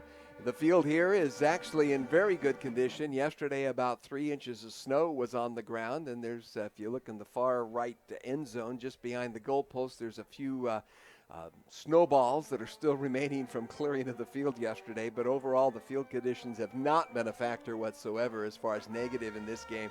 Well played ball game, Clay, in this first half, and like I said, it's been enjoyable. The interesting thing is I have to say that right now this game is played to what Coach Hinthorn at Bonners Ferry had in mind for a game. He said he wanted his team to play within themselves, not let Weiser get out in front of them. On the same respect, Tom Harrison, head coach at Weiser before the ball game, says we can't hurt ourselves with turnovers like we did last week in the first round of the playoffs. And now the turnovers are even up, but it did cost them when they had a lot of momentum going. Yeah, it cost each team. Each team was able to turn the turnovers into points. Weiser was able to turn their turnover that they got off the interception into a touchdown. Bonners Ferry was able to turn it into a field goal to end the half. So putting up some points, and we talk about the middle eight, obviously that was owned by Bonners Ferry. They were down 21-7 as we moved into the final 4 minutes of the first half, and they've put 10 points on the board, and they're going to get the kickoff here to start the second half when we get underway shortly. If you joined us late, Weiser took the opening possession and drove down the field in just under 5 minutes to score on a 24-yard scramble by quarterback Enders, as Andrew Enders was back for his first pass attempt of the game, didn't see anything open, and he was able to take a broken play and cut back up the middle field for the score, and it was Weiser 7-0. Then early in the second quarter, it was another long drive by the Wolverines downfield with Caleb Grobe going in from 1 yard out. It was 14-0 in favor of the Wolverines at that point. And I think probably some of the fans up there in Bonners Ferry and even some of the supporters, a good crew that made the trip all the way down here on the far side of the field, were going, oh, how's this going to go? Well, Charles Hensley breaks a 30-yard run for a touchdown, pulls him up on the board. Even though Brock Spencer responded with an 8-yard run for Weiser to make it 21-7, you just had the feeling that all of a sudden the jitters were out of the ball game, and the Badgers were not out of the game mentally whatsoever at that absolutely. point. And they weren't. They've come right back from 14 points down, scored 10 unanswered points to cut this into a 4-point lead. And like we've been saying, they get the ball back to start the second half. And it's been a back-and-forth battle all game. This has been really fun. I was coming in, looking at their defensive stats, was wondering how much of a defensive struggle it would be, what kind of field conditions we would have here. The field is held up. The defenses have given up a little bit more than they have all year. So it's been a fun ball game so far in this first half. Well, there's a lot of football still being played. Of course, last night was the heavy side of the football schedule in the quarterfinals, but a number of games this afternoon, particularly in the smaller ranks. I think 3 of the 4 Division I and Division II 1A games are all being played this afternoon. This is the only 3A game yet to be decided, as the other 3 legs of the semifinals were determined yesterday. Number 1 seeded Sugar Salem with a 48-21 win over Fruitland. And they will take on Teton, as Teton defeated Buell 53-32 in a shootout at Teton. So those two will meet next week in the eastern side of the state to determine one spot in the state championship game. And the other spot will be determined by Homedale, which defeated South Fremont 42-13, and will be hosting the winner of this ball game next week. Whether that's Friday or Saturday, we won't know until we get there, and we're assuming it will be on home field. Yeah. They often don't move it to a neutral site until the finals. And my understanding, I believe that as long as there's an Eastern Idaho team involved, which there will be because you've got Sugar Salem and Teton, the finals will be at Holt Arena for the 3A ranks. Is that right? And I'm trying to remember. I think it was at the east side last year, but just because both teams were from the eastern side of the – No, it was at east last year with Weiser in it. So yes. it may shift with this direction, and that usually then either means Albertson Stadium, Donna Larson, or Middleton High School has often, with their full turf field, hosted that. We'll have to double check on exactly how that Milk Bowl Championship is going to be set. They do move them around. They try to move them around. They try to throw one up to the Kibbe Dome every once in a while if they get a North Idaho team in. But in the 3A ranks, it has been District 6 and District 3 forever. Sugar Salem, I think, defeated Homedale 3 consecutive years in the title game. And then last year, Weiser gets past into the finals. Yeah. Sugar Salem beat Homedale in the semifinals. And then Weiser in overtime comes back to knock off Shelley to win their first 3A title in a number of years. Yeah, so I think it's been Sugar Salem knocking Homedale out of the playoffs the last 4 years. Yeah. Whether it be in the championship game or in the semifinals. This year they can't meet until the championship game. I always like it when there's a mix every year and you don't have to play someone from your own conference, and that would be the case where if Weiser were to win this game, they've got to take on Homedale, the only team that's beaten them this year. And that was a kind of a strange game because they got beat 21-7, and that was the only game they've had this season where their offense didn't put a few points on the board. Yeah, and I'm sure Homedale and Coach Harrison are just chomping at the bit, or excuse me, Weiser and Coach Harrison chomping at the bit to get another shot at Homedale. You know, the 5-time defending conference champion Trojans there, and Weiser would love the opportunity to knock them off that throne. But to do it, they're going to have to get past a Bonners Ferry team right now that's playing tough. And we shouldn't be surprised with this. These two teams have had one common opponent this year, and that is Timberlake. That Timberlake was knocked out of the championship up there in the North Idaho by Bonners Ferry, 18-13 in that regular season finale to give them the top seed. Timberlake then had to come down here and play at Weiser. And they gave Weiser all they could handle last week, a 34-27 final. So Weiser won, but only by 7 points. So both these teams are just one score ahead of Timberlake. And using those numbers, we should have expected what we see on the scoreboard. Oh, absolutely. I thought this was going to be a tight game going into it. A few more points than I thought might be scored coming in, but right where I think a lot of people expected this ball game to be, which was tight, a one-possession game. Well, it's been a great start to the 3A season, and we've still got another half coming up here. Let's take a look at the rest of the playoffs in the state of Idaho. It's West Ada School District against the rest of the state in the 5A ranks, as it normally is. Rocky Mountain ended Post Falls 22-0 last night. They'll take on Rigby, the defending state champion, and they've won 2 of the last 3. The Trojans with a big win over Eagle last night at Eagle, 37-6. Meridian, surprisingly close score with Middleton, an 18-6 win. Meridian has just been lights out defensively this year. Oh, absolutely. And they will get to take on one of their own district foes in Mountain View. Mountain View had the upper hand on the Warriors for the last several years, but that didn't happen this year. Nope. But Mountain View certainly turned the tables, beating the team that had beat them in the first round in Nampa and shut them out 44-0. And they go down to Pocatello last night and beat Highland 30-24. So it'll be Mountain View against Meridian next weekend. So at least one District 3 team will make it to the championship game. Definitively. And if both do, it'll be a rematch, obviously, of some games that were probably played earlier this year. Yeah. And if there's only Western teams, it will be played here in the Treasure Valley. In the 4A ranks, Bishop Kelly with a 28-7 win over Pocatello. The undefeated Knights will advance to take on Minico, which posted a 28-13 win over Blackfoot.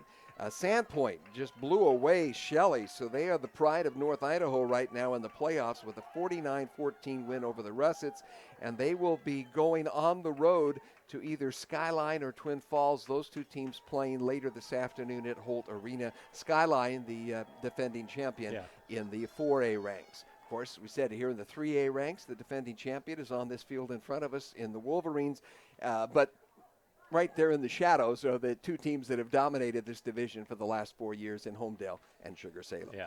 Yeah, just two powerhouse programs right there, and it seems appropriate that if you're going to win a state championship, it's going to have to go through Homedale and Sugar.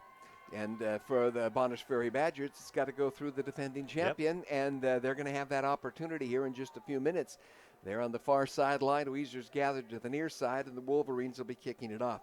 Just quickly in the 2A ranks, Bear Lake, the number 1 seed, will be taking on, it appears, Westside, which is the defending 2A champion. Westside had a lead, pretty good lead at halftime against Declo this afternoon. Yeah, and that went final 31-10, Westside over Declo. So Westside and Bear Lake, I believe they're out of that same conference down in the deep southeastern part of the state.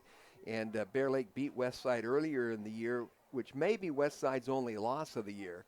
And they have been a power in the 2As for the last 3-4 years. So that'll be an interesting semifinal. The other side will be also from Eastern Idaho.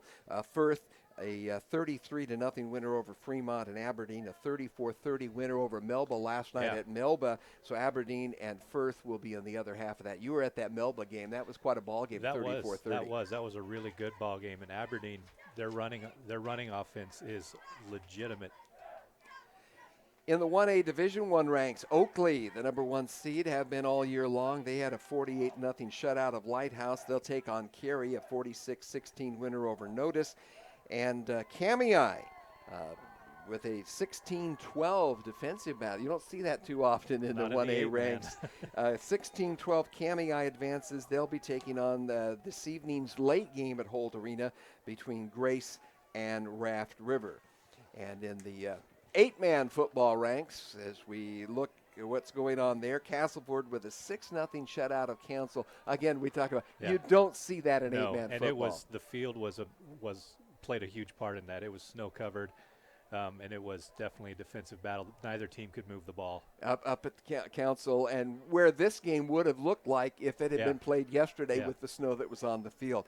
And the rest of that bracket is played out today. Kendrick, the power team in that conference, with Camas County. Rockland is hosting Dietrich, and Garden Valley's Wolverines are up at Mullen this afternoon on the Montana border. So that's the rest of the bracket. So there's your playoff schedule. We're coming down to the semifinals. A lot of berths have been decided. Tickets have been punched. Travel arrangements have been made. But these two teams have still got to figure out who's going to be the one that advances and takes on Homedale next week. And we have one half to do it. And the Badgers will get the first opportunity. Here comes the kick from Olson. A long end over end. It's going to be taken at about the 2-yard line by Charles Ensley. He's got Rice blocking for him, but he's not going to be able to get free. He is actually going to be wrapped up back around the 14-yard line. Ensley looked like he might be able to break a tackle, but there were enough of a Wolverine swarming to the defense that this will be the second deepest start of the ball game for the Badgers. And after back-to-back big returns by Ensley, this time the Wolverine special team was able to contain him, keep him back to a short run. Yes, he'd had some really good returns both times out to the 40s on the last two, and that makes such a difference in what you can do offensively with the football. We'll see how conservative they get here. The last time they had it deep in their own territory, they really did play it conservative, kept that ball pretty much in between the tackles, and ended up having to punt it away. Handoff will go to Ensley. He's around the left side. Brings it up, gets first down yardage across the 20. He'll be finally roped up and brought down at about the 26-yard line. Number 6, that is Colin Cook, making the final stop for the Wolverines. But a nice way to get out of a deep hole with a nice conservative run off the left tackle. And just picking up where they left off in the first half with the run game and able to pick up chunk yardage there. Bonners Ferry, pride of the North right now. The Badgers undefeated, wanting to stay that way and move on one more step toward a state title. Just underway in the second half. Weiser with a 21-17 lead. Badgers at their own 26-yard line. Rice rolling back, has traffic coming in on him. He fires a pass out into the flat. We have a late flag coming. He fired the pass out to Bolschweiler, who was kind of rolling out, had a defender on his back, and apparently that defender rode a little bit too tight. Must have rear-ended him before the ball got there. And they're going to call, I believe, a pass interference, unless he maybe had a hand around him, and they might possibly call it as a hold rather than an interference. Either way, it should be a first down for Bonners Ferry here. Should be. Some changes coming up. Weiser bringing out or Eamon Cavanis. They're going to wave the flag off. And they're saying it was no infraction. Okay. Because the flag didn't come from the official that was right there on the play. It came from a bit away. So sometimes a quick discussion says, nope, you didn't see it right, fella. Yeah. And course, good job by the officials. You hear that a lot from the stands sometimes. Maybe not quite in those terms, but.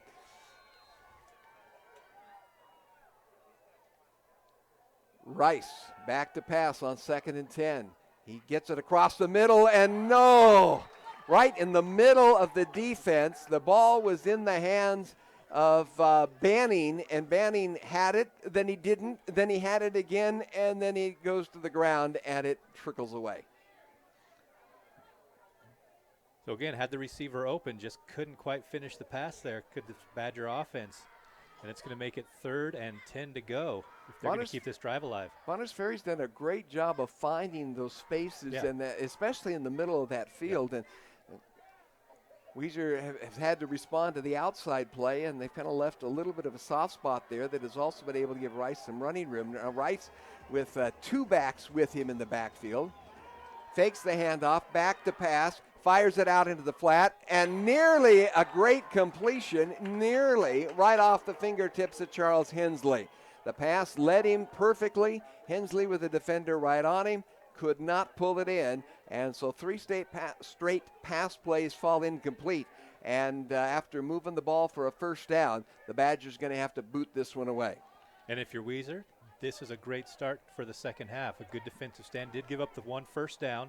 They gave the Badgers a little bit of breathing room, but able to shut them down after that initial 1st and 10. And because of the passing attempts that fall short, only 1 minute and 3 used up by this possession.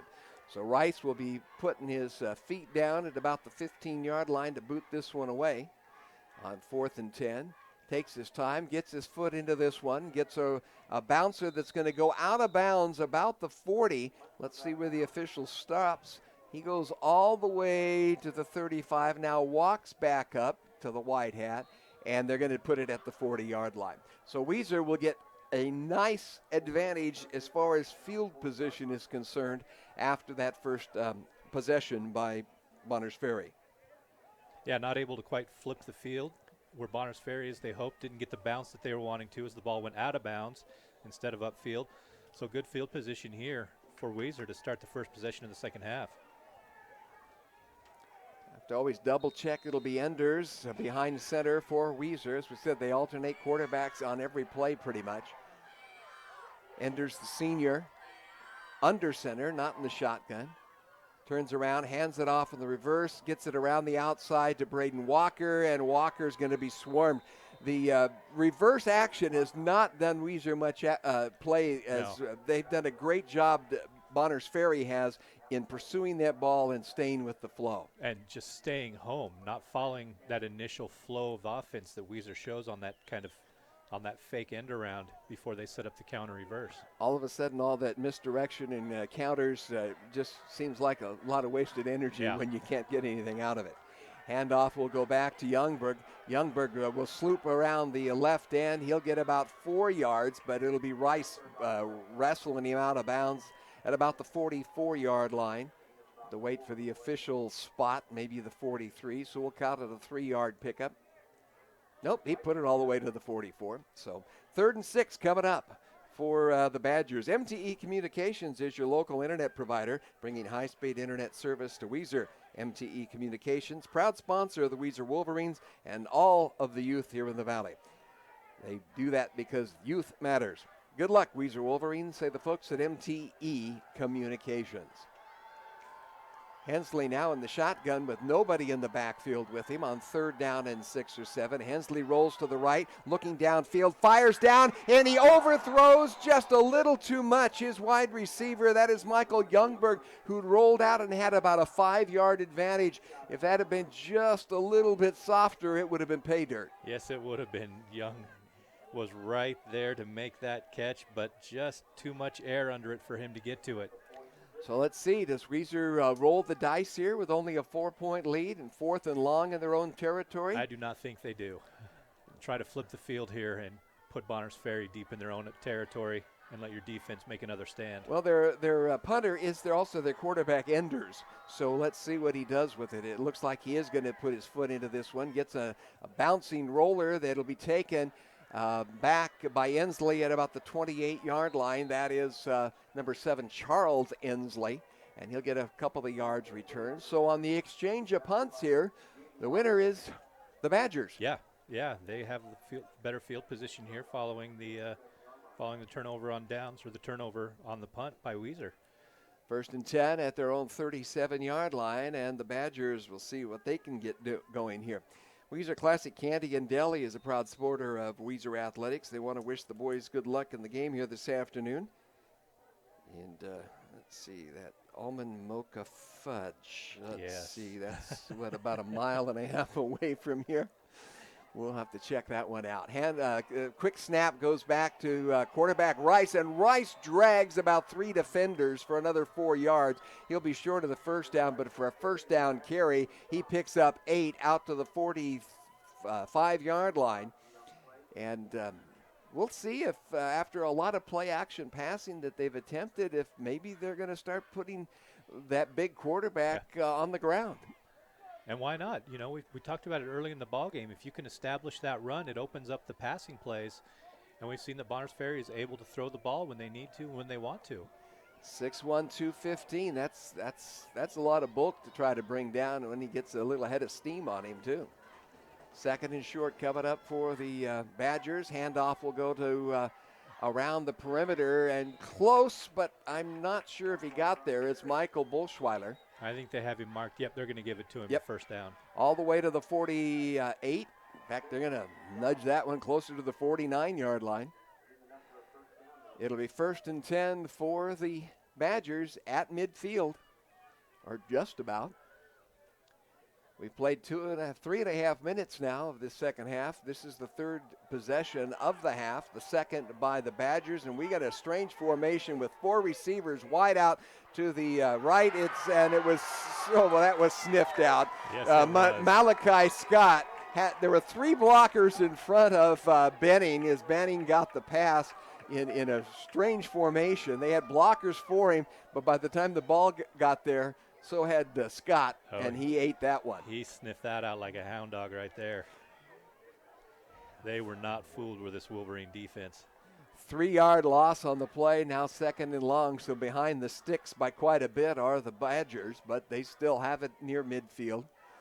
And lots of time yet to be played in a 4-point ball game. This one is by no means in anybody's control yet. Rice going to keep it, puts his head down, stops, looks like he's stopped. He will not go down, but I believe the scrum will still come up about a yard short of the original line of scrimmage. He was looking for a lot more space than that. So 3rd down and 11 coming up for the Badgers. So a big 3rd down play here for Bonners Ferry. All of a sudden, you've got to think they've got to be looking downfield with the pass play. And that play action has worked well, especially when he rolls out and then kind of comes back to the middle. Yeah, we'll see what they do here. They set up a little bunch formation here at the bottom of the screen again. 3 receivers out to the left. The same play they attempted the last time, and this time it's going to work, but maybe not enough for the first down. Tegan Banning gets the block, gets the pass, gets it inside Weiser territory all the way down to the 42. I think he had to get to the 41 and a half. Yeah, he's going to be just short, but is this 4-down territory now where you're able to get back 10 of those 11 yards? Well, it's a short yard. From where I can see the mark on the far side and where the pigskin is in front of us on the hash mark, he only has to roll that over about 2 times and should be there. And it is 4th down. And right now the quarterback's actually counting his team members to double check. Okay, do we have the right combination? 1 here. 2 receivers split to the bottom of your screen. Trips out to your right. Now timeout is being called by Bonners Ferry. They're going to rethink whatever it was that Coach Hinthorn had gave them for that opportunity on 4th down. Just a little slow developing there. Yeah.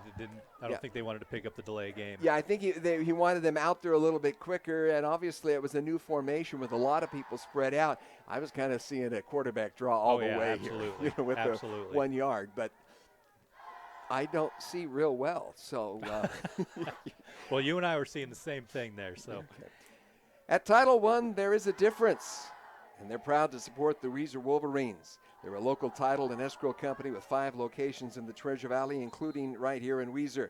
The folks at Title I understand the significance of your investments, and their experienced staff is dedicated to walking you through the process. For timely online title orders and property profile requests, visit TitleOneCorp.com or call 208-414-1455.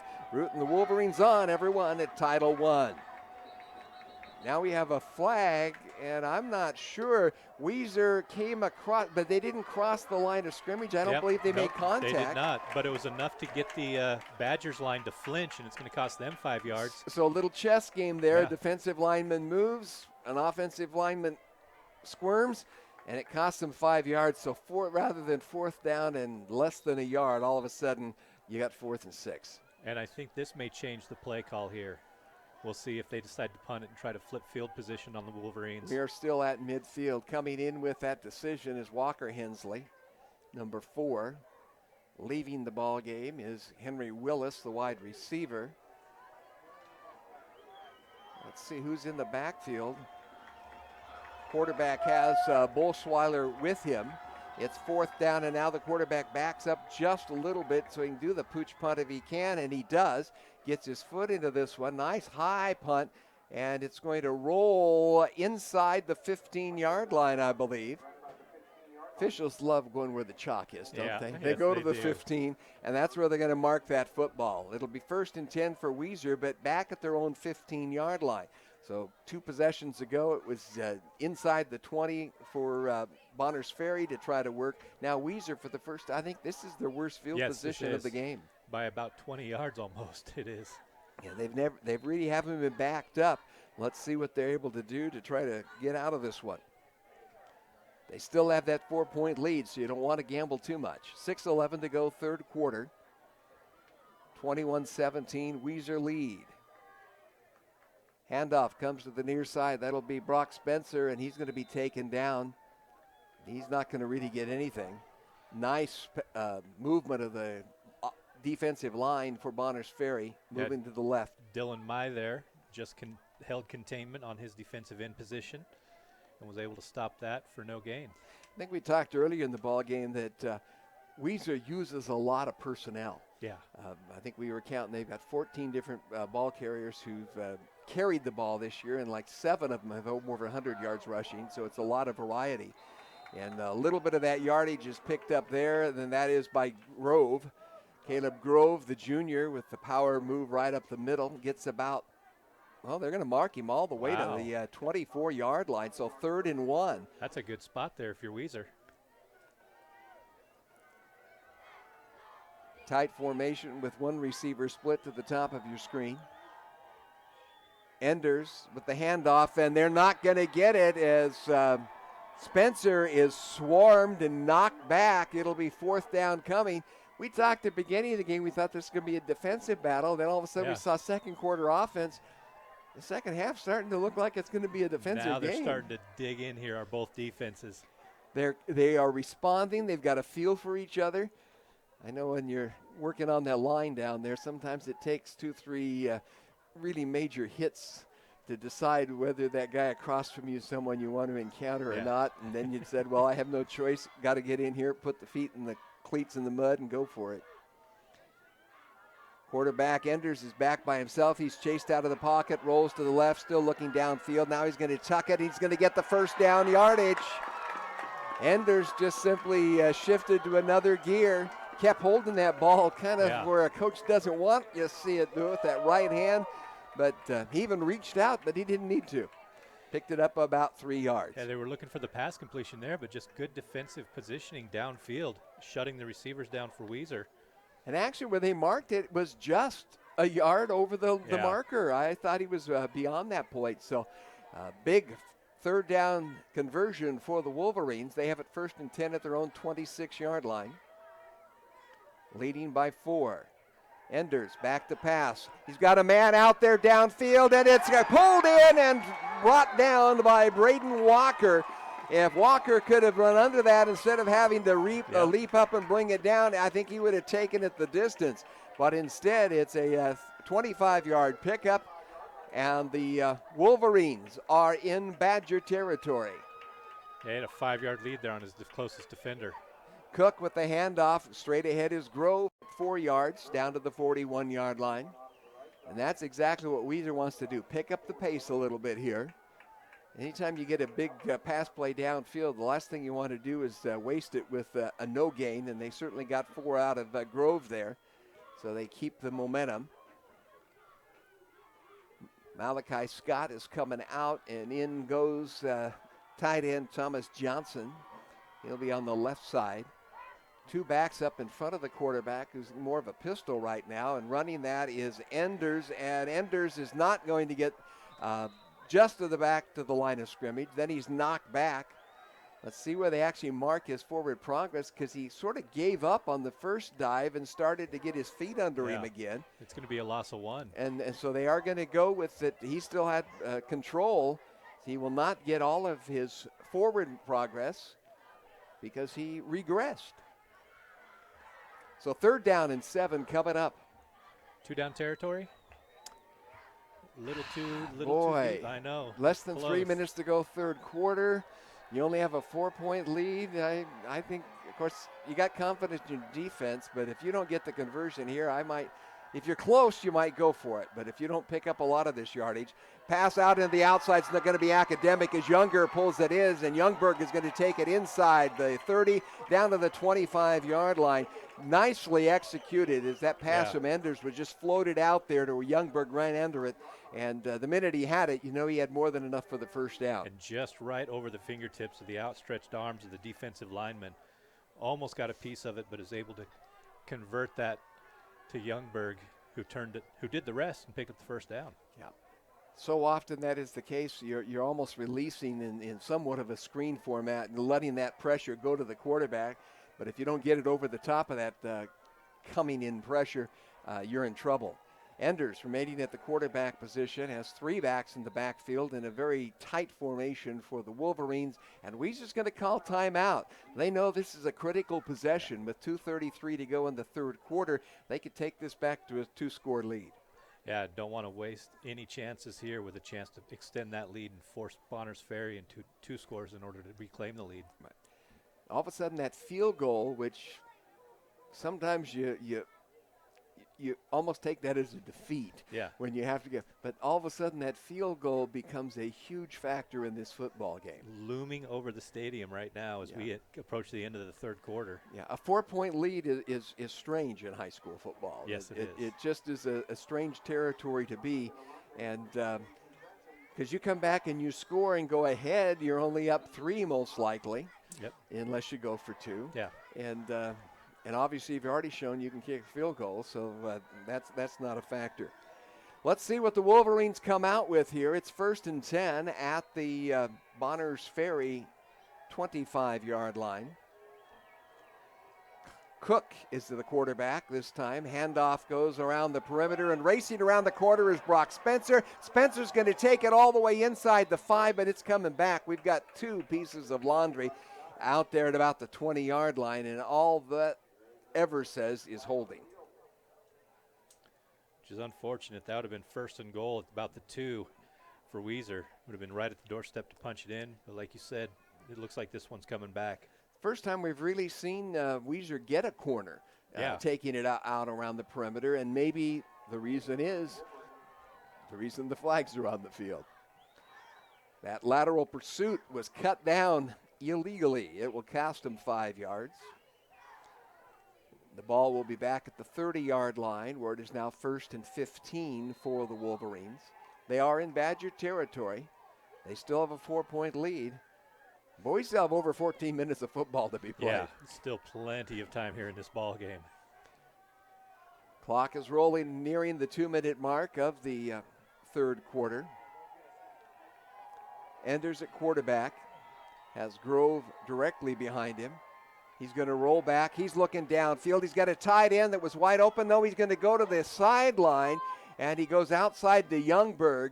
Good defense in there by number 7. That is Charles Hensley, and the pass will fall incomplete. So 2nd and long coming up. I thought for a minute he was going to go for a tight end who had been going straight down in kind of the slot format, who seemed to be wide open, but if he'd gone for him, the defender really recovered and had him blanketed by the time the ball would have ever reached him.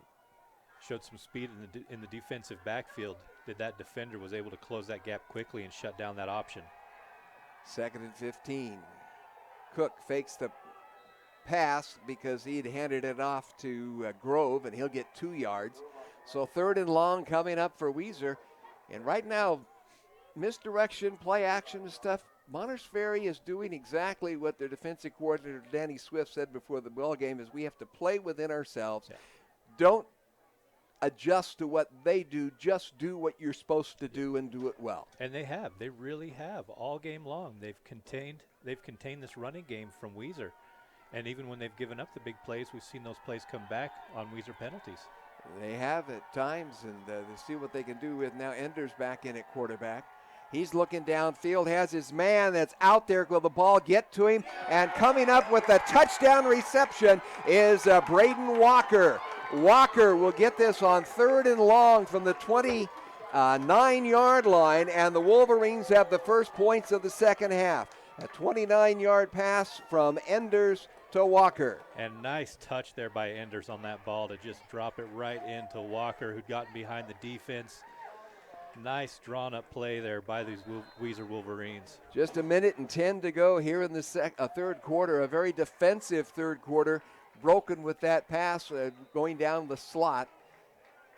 Now we have a whistle, and an offsides is called against the defense of the Badgers. Will move the ball halfway to the distance to the goal line. Do you just move up and kick that extra point from there? Yeah. 1 makes it an 11-point game. 2 makes it 12. I guess it really doesn't matter. Yeah. Take the higher odds. That's right. Olsen, Take this, make it 2 plays. Kick is up, on its way. It's good.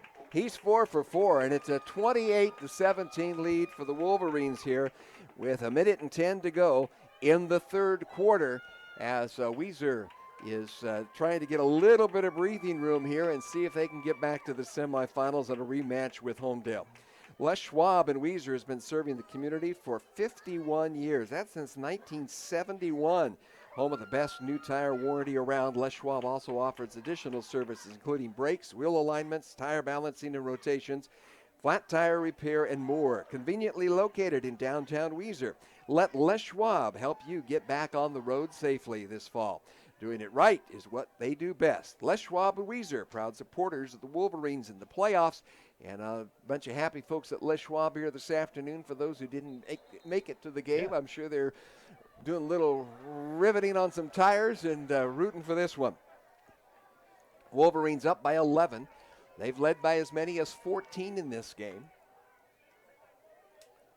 You know, and if you're Bonners Ferry, no need to panic. Still more than a quarter yet to play, and you're only down by 2 possessions still. And you've had some good movement of the football at times yourself. Squib kick. It's going to be on the ground. It bounces high. It'll be taken by Cleo Ensley at about the 20-yard line. He'll return it across the 30. With scrum is still going on at the 35, and the officials say, guys, let's put an end to it right now. Look, one of those, like those mob dances going on out there.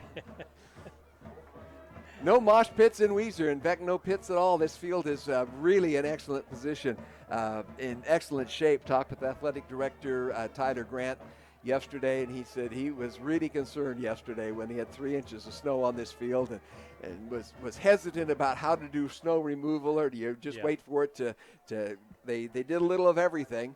They kind of scraped a little of it off but didn't put any big tractors on the field, and so there's no ruts. The field is actually in very good condition. In fact, it's one you like to play on because it's not hard rock. It's got a little give, but it's not mushy. Handoff goes inside to Ensley, and he's going to pop it outside for about 5, out across the 40. So after a good return by Ensley, he's going to add to his own totals and pick up about 4 or 5 yards. We'll give him a good solid 5. Yeah, good pickup there on first down. Makes it second and very manageable. Opens up the playbook a little bit here if you're Bonners Ferry. Clock down inside 40 seconds. This might be the last offensive play of the third quarter. Bolschweiler, the lone back behind quarterback Rice. Now he's going to step up beside him rather than be behind him, and he's going to get the handoff. Bolschweiler goes to the right side, and he's not going anywhere as putting the stop on him. That was Blake Moser. Yeah, right Moser. There. The long blonde locks. Golden locks was the lock on that play. Put the stop on at the 42, so no gain. And third down coming up, and that will be the end of three quarter. We've completed 3 quarters of play here at Weiser. It's the Wolverines 28 and the Badgers of Bonners Ferry 17.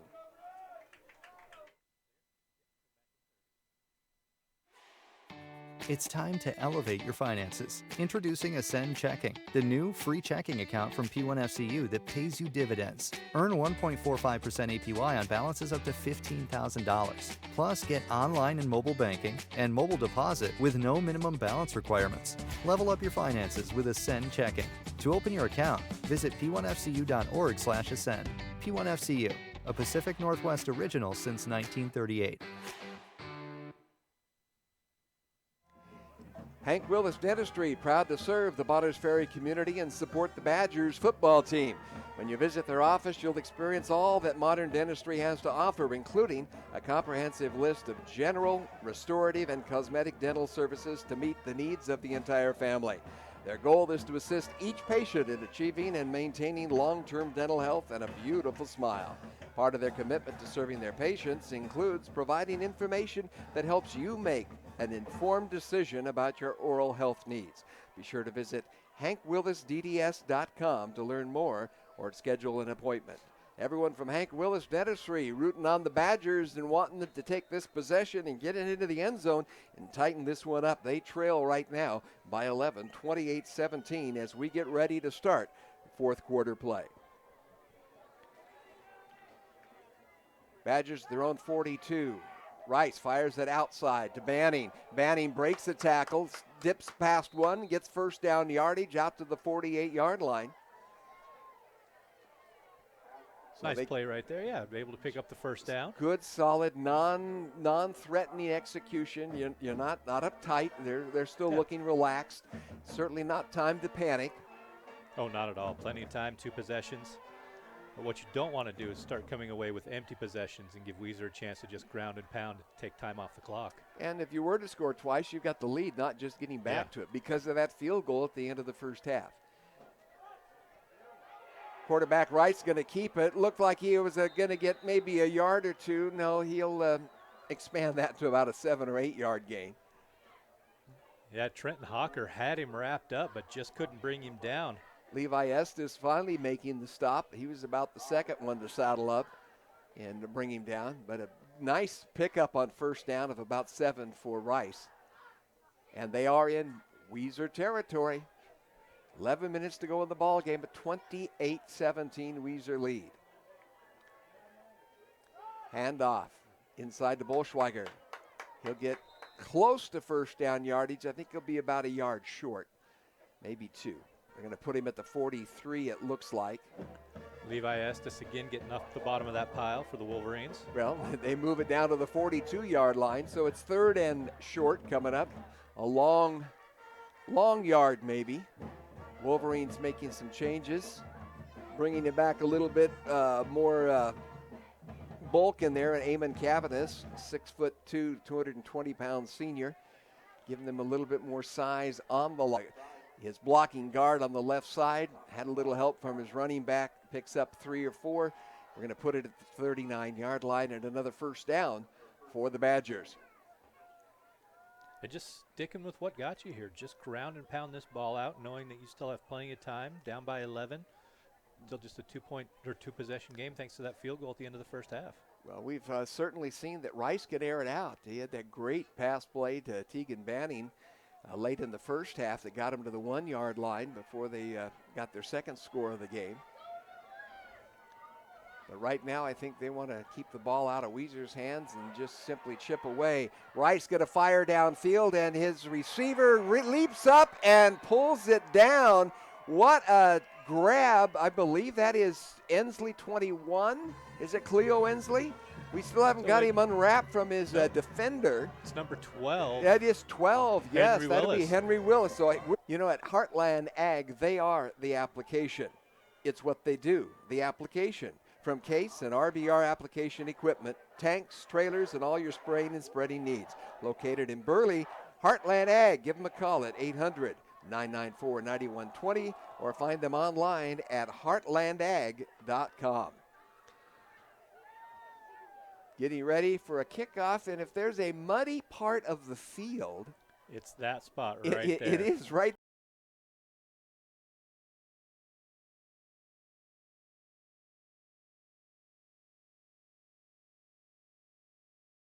just a little thin, and you can't do a comb over at this point. No, you cannot.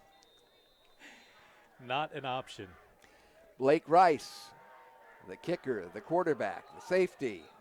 And we're going to have a whistle and stop. He kicked that one on a line drive nearly to the goal line. And they're going to call procedural against Bonners Ferry, which will back him up so they have to kick from the 35 instead of the 40. Yeah, that's probably, those are the kind of mistakes you don't before about the time the contact was made. So, well, he's out of the mud now. Yeah, perfect. Gets his foot in this one, much higher, end over end, taken back at the 10-yard line by Malachi Scott. Scott gets it back across the 20, but no more. He can't get past the 25 as defensively Charles Hemsley's in there along with number 39, I believe that was Noah Botcher, making the stop. So, as you said, penalty, but maybe it paid out better because Weiser at their only up to 25. So they got 75 yards to go to try to. The handoff will go to Grove, and Grove's going to be, I believe, across the line to gain for the first down. Looked like he was going to be stopped a couple yards short, but another lounge, and the last lunge by Grove will take it to the 36, and it's 1st and 10 Weiser. They started at the 9-minute mark, remember? Handoff will be a couple of yards and no more by Grove. All over him, none other than safety Blake Rice. There you go. Loading the box, not really expecting the Wolverines to pass here. And their win over Timberlake was some crucial turnovers that they had late in the ball game that allowed Timberlake to make it close. A turnover here would be critical. Bonners Ferry would have loved that, but Youngberg was able to fall on it after he dropped it on the double exchange. 3rd and 8, though, so big play here for both of these teams on each side of the ball. Enders counting signals for Weiser. He's back to pass. He's looking downfield. He lets it go. He has it out there for Brock Spencer, and the completion will take it inside the 25-yard line. Not happy at all with himself is Charles Hensley. You can see him beating his hands on the turf. He says, no, that should be our ball coming back. Just nice touch there, though, by Enders. Dropped that right in the breadbasket of Spencer. Spencer was able to get under it and was just tripped up right after the reception, or he could have still been running. Brock Spencer, as a sophomore last year, was the wideout almost entirely for Weiser, a big factor in the ball game with his brother Brett as they went to the state championship game and won it, but has been used in a lot of different positions this year, and that was the first time we've really seen him coming out of the slot and going straight deep. And it paid off. 2-yard pickup on the give and go inside. So clock down to 6.5 now. If Weiser's able to get it in, all of a sudden that clock becomes a huge factor. Enders remaining in at quarterback. He's alone in the backfield, and he's going to take a little quarterback draw, and nobody was fooled with that one. He gets back to the line of scrimmage, and they might give him a yard of forward progress. But Bonners Ferry doing a great job defensively to stay in their position. Yep. And just what coaches have been telling them all week. Just stay home, stay home, stay home. Sometimes when you see a team that has a lot of motion and a lot of different formations and particularly a lot of different personnel, you want to start outguessing yourself. You got to have confidence in your coaches, and they take that risk this deep, but on 4th down, you got to go for it this deep. And we're going to have a whistle, and that normally, when it stops early, becomes a delay of game against the Wolverines. That'll back them up 5 yards. And make it now hurts. 4th and long. I don't think they have any intention to think it field goal. Potential 90-yard drive to pull the upset and the win here for the Badgers. That would be something right there. It wouldn't be an upset if you're a Badgers fan. No. And when I say upset, that's just strictly looking at the tradition of 3A football. And, of course, first time in the playoffs in who knows how long for the Badgers. It's been a phenomenal season, and they have certainly put up more than they put up a tremendous ball game here this afternoon against the defending 3A state champions. And they have one more shot here to try to get that ball back. It is 4th and 9 from the the Bonners Ferry Go for 20. And a beautiful pass. Enders just threw it to a spot and had Malachi run under it. And that's exactly what he did. He didn't try to hit the receiver. He just put it in the green area and told Malachi to go get it. Malachi did. And we have exactly 4 minutes remaining in this football game. So it's not over with for the Badgers, but they're going to have to come up with a couple of big plays here. Olsen will be kicking it off from the 40, I believe. If you're an Idaho homeowner and have fallen behind in your mortgage because of the COVID-19 pandemic, help is available. The Idaho Homeowner Assistance Fund can help you get back on track. You can check your eligibility and apply. Work makes the dream work. Well, that's true for a football team and for a medical team. At Weiser Memorial Hospital's Family Medicine Center in Weiser, providers work closely with patients as a team to tackle their health needs. Family Medical Center, proud supporters of the Weaver Wolverines and rooting on the Big Red right now. And they've got a 10-point lead, but playing some defense. 1st and 10 for Bonners Ferry, and now the officials are going to stop play for a minute. I'm not sure.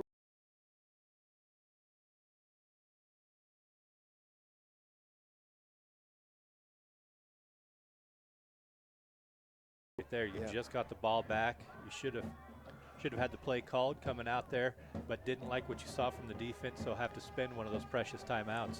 They could be huge down here in the last couple of minutes. Farmers Supply Co-op, located at 622 East Commercial in Weiser. That's where you can enjoy some delicious eats at the Farmers Cafe, or fuel up your toys, grab drinks, snacks, play the lottery, get a hunting and fishing license, ice, and supplies all in one shot. Hungry? They deliver. Find them on Facebook for specials and new arrivals, locally owned and operated since 1935. Farmers Supply Co-op, proud supporters of Weiser Athletics, and supporting them here through the tournament. And they're in hopes that they're going to continue it at least for one more week. And right now they do have a 10-point advantage toward that direction. Rice, alone in the backfield. Center screen, gets it off into the hands of Tully Reinhardt. Reinhardt with big yardage down inside the 40, inside the 35. He'll be wrestled down at the 33-yard line. I believe it was Youngberg making the final stop. The first time I think we've called Reinhardt a 5'8", 160-pound senior. As, boy, that was a well-executed center screen. Great call right there to start this drive. Rice again back to pass as two men chasing him. He's rolling to his right, now fires back to his left. He has a man wide open out there, but he can't get it to him. And he threw it looking for Tegan Banning coming across the field. The defense for the Wolverines was coming across from the other direction, Braden Walker. They collided about the time the pigskin just sort of floated over their heads and dropped harmlessly into the end zone. Yeah, that could have been a dangerous pass right there. Would have been a magical pass if it had connected. Ooh, man. Yeah, that's a very tough one. That was 35, 40 yards in the air, going back against the direction your body is traveling. Holding your breath there if you're a Badger fan, hoping that is either caught or falls incomplete. And some Weiser fans probably were holding their breath because when you first looked out there, the receiver looked to be wide open. But he had to get it so far down the field, time for the defense to respond. They're going to fire it out, double pass. They go downfield, and it's dropped in the end zone. Rice passes it to Banning. Banning fires downfield, and his receiver, Willis, was there. But as he crossed the goal line, it trickled off of his knuckles. That is heartbreaking right there. That was perfectly set up, perfectly run, and nearly perfectly executed, just off his fingertips. Well thrown by the senior Banning from the wide receiver position. I said they're pulling out all the stops. 3rd down and 10 right now for the Badgers. 3 minutes and 17 seconds to go in the ball game. Bonners Ferry trailing by 10. Rice brings it out to the near side, and the ball, was it caught and dropped, fumbled, or incomplete? They're going to say the pass to Tully Reinhardt is incomplete. So 4th down coming up. So this is the play of the game for Bonners Ferry if they want to still have some life here in the closing minutes. 3:11 to play, and they've got it right in front of them. Advanced Physical Therapy in Weiser has been helping athletes and spectators get in the western part of Treasure Valley for over 25 years. Thank them. They want to thank you for choosing their clinic to meet their physical therapy needs. The entire staff wishing the best for athletes from Weiser here going on to state. Advanced physical therapy in Weiser. Rice back to pass, and he is going to be stripped of the football, and the Wolverines, I think, have just won this quarterfinal football game. Coming up with the pigskin is number 51. That is Braden Phillips, who doesn't want to give up that football. But they had Rice, who had no choice. He had to be in the pocket looking for something downfield on 4th and 10, and he stripped of the ball. The Wolverines take over at their own 40-yard line with 3:06 to go. Trying to think if there's 1 or 2 timeouts left for Bonners Ferry. I know they took one at the beginning of the last possession. I think there's just one left now. I think they are too. I think they took one early in the half. And Weiser, they're going to need a first down or 2 before they can take a knee. But with a 10-point lead and the handoff straight ahead, I expect we're going to have nice, safe handoffs. Is that Youngberg or Grove that took that? Grove there. That was Grove. Give it to the big dude. He runs forward for a couple of yards. And we're going to be inside 2.5 minutes before they have to take the snap on this one. Colin Cook is in at quarterback. Enders and Cook taking turns, but Enders is the one that's had some big passing plays in this one, particularly here in the second half. No bigger than the one that scored that gave him the 10-point lead on a 4th and long. Outside with the football, that is Brock Spencer. He's going to lose yardage. He won't get back to the original line of scrimmage. And nice job there by 44 Dakota Heller to follow Spencer all the way and drop him for the loss. Right at just inside the 40-yard line. So 3rd down and a long 10 coming up. As Bonners Ferry takes what I think is that's their last time out. If it isn't, the next one will be. Yeah, absolutely. 2 minutes and 19 seconds remaining. Weiser trying to get back to the state semifinals again. We'll have an opportunity next week to maybe avenge their only loss of the season. A Homedale Trojan team that has really been a thorn in their side for the last couple of years, trying to get over the hump against their conference rival. Last year they didn't have to deal with that in the state championship because Homedale was ousted by Sugar Salem in the semifinals. And what a classic championship game last year, the 3A game. I went to double overtime, and it took just a phenomenal defensive stop by Weiser on what looked like to be a winning touchdown by Sugar Salem in the second overtime, and they stopped him on 4th down, and Weiser picked up the win. In motion, they're going to hand it around on the outside. That is Jaden Walker on the sweep to the left. He's got first down yardage, will be wrestled out of bounds, and wrestled out of bounds a little bit too much by Rice. As a little frustration, he grabbed him and then gave him a heave kind of to the sideline. And not only is that a 15, 16-yard pickup on the sweep to Walker, but we'll have to wait and see. We have a holding call coming up against Weiser. So the White Hat is on one side of the field playing one game, and then we have the officials on the near side discussing a whole different scenario. So it was a 15-yard pickup. It looked like it was going to be an additional 15-yard penalty. Instead, we'll probably go back to the line of scrimmage, back it up, and then mark off the 15 yards. I think that's still going to be a first down for Weiser, but doesn't really matter. It's just more time off the clock. And we do have a dead ball, so they will have to put that. So they do go back to the original line of scrimmage, and now they're going to march off the 15-yarder. It will be a first down for Weiser, but it'll be at the Bonners Ferry 48 rather than somewhere down inside the 25. Yeah. But time is time. But time is it right now. You're down 10. You're playing defense, trying to make the stops. You're playing it all out on the field. What a tremendous year it's been for Bonners Ferry. And they're going to be disappointed that they weren't able to take it a little bit further. The handoff to Grove. We'll fullback it forward for about 6 yards. We're going to go inside the 2-minute mark here. 35-25. The lead in this ball game belonging to Weiser. And barring some kind of a major miscue here, they should be able to, they may need to get one more first down. I think one more. One more first down would probably do it for them. They have 2nd down and 5 at the 43.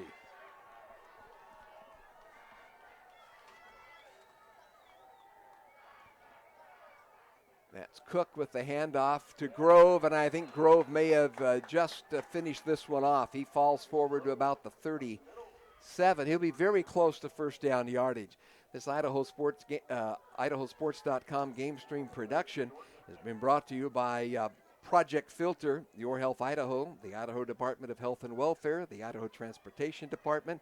Also brought to you by Valley-Wide Cooperative and your local Toyota dealers, and by a host of sponsors here in Weiser, up at Bonners Ferry. Great support behind their teams all year long, and continuing to do so here at the tournament.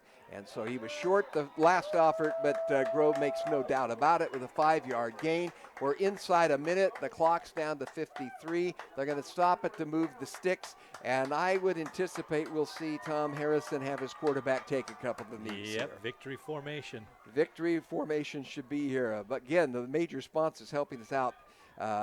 P1 FCU, Hank Willis Dentistry, Dilly Dental, Heartland Ag, Idaho Housing, Weiser Memorial Hospital, Advanced Physical Therapy, MTE Communication, the knee taken by Colin Cook, Title I, Weiser Classic Candy, Les Schwab of Weiser, and Farmers Supply, all helping to make this broadcast be possible to come your direction. And they're not going to even bother to take another snap. The knee was enough. The clock is going to run out. And the season has run out for the Bonners Ferry Badgers, but what a season it's been. They'll end the year at 9-1, and they gave the defending 3A state champion Weiser Wolverines all they could ask for here this afternoon. The final, Weiser 35 and Bonners Ferry 25. We'll be back shortly with a recap of the ball game and to name our IdahoSports.com player of the game. Yeah, I know a little something about myths. Like the myth that speeding isn't dangerous. Oh, and that myth you can tailgate at a safe distance. Or that you could safely weave in and out of traffic. Don't be fooled by myths. You'll get yourself into a hairy situation. Stay focused on the road. Be a legend like me. Have you heard the one about Charlie over in Pay Lake?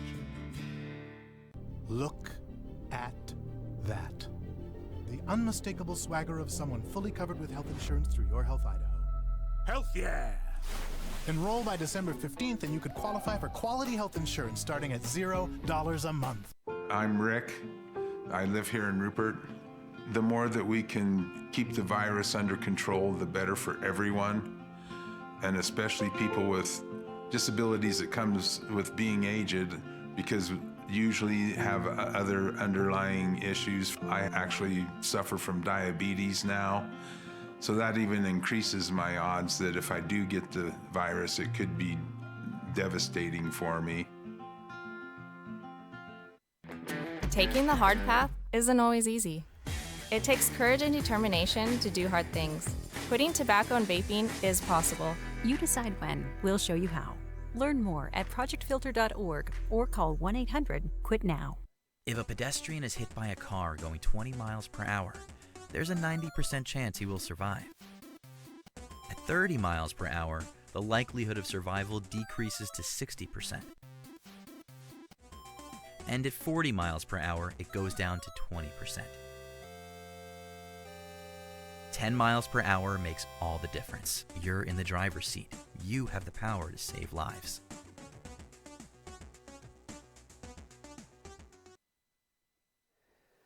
Well, the Weiser Wolverines are still alive to defend their 2021's 3A State Football Championship as they outlast Bonners Ferry here this afternoon at Weiser, 35-25 for the completion of the quarterfinal round of 3A State playoffs.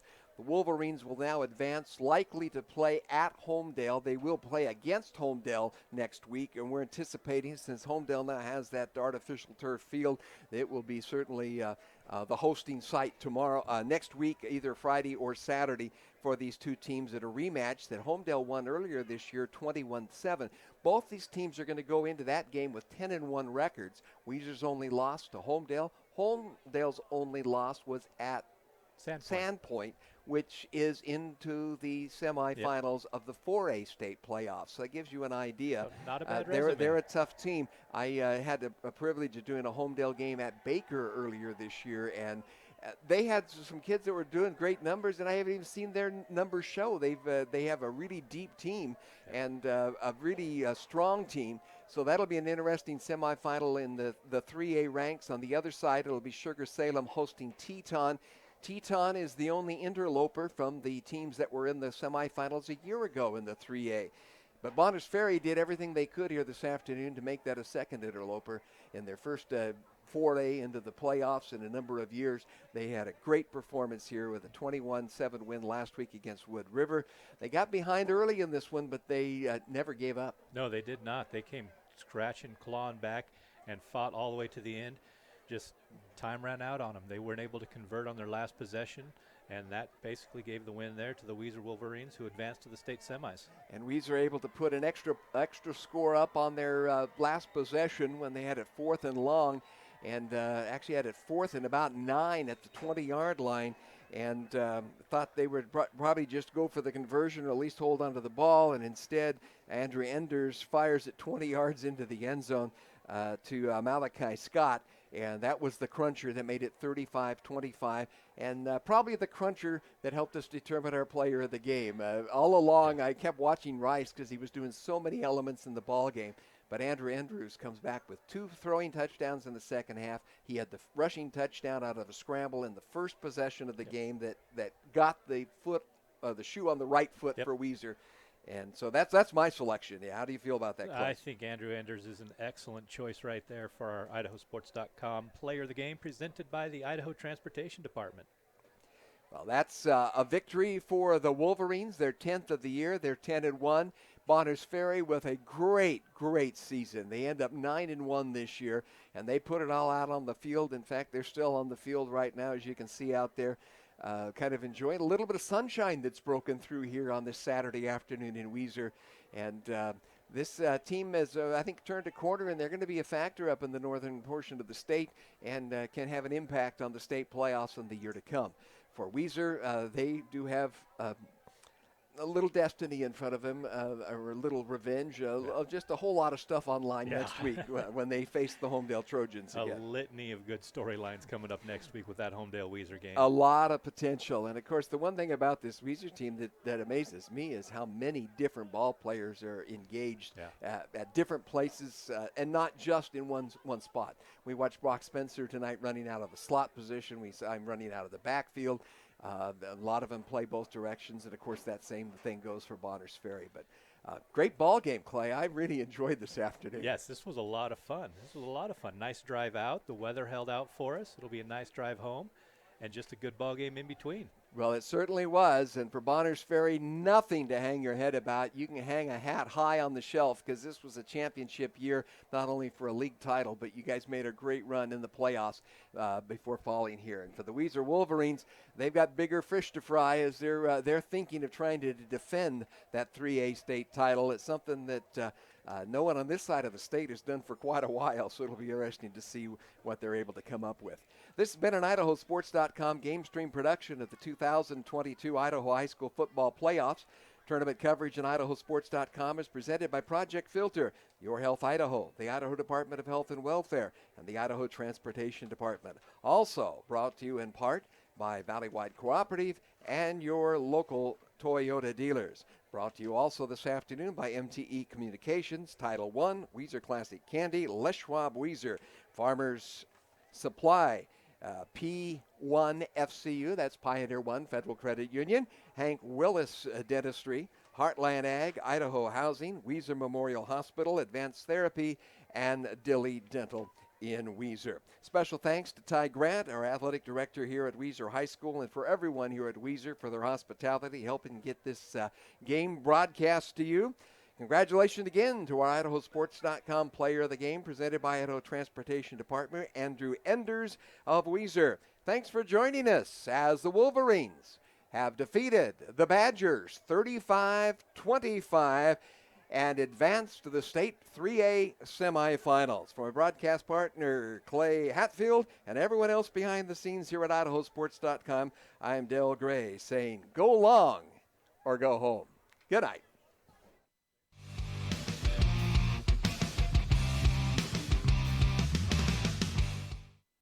This has been a presentation of IdahoSports.com GameStreams. This broadcast is copyrighted to Idaho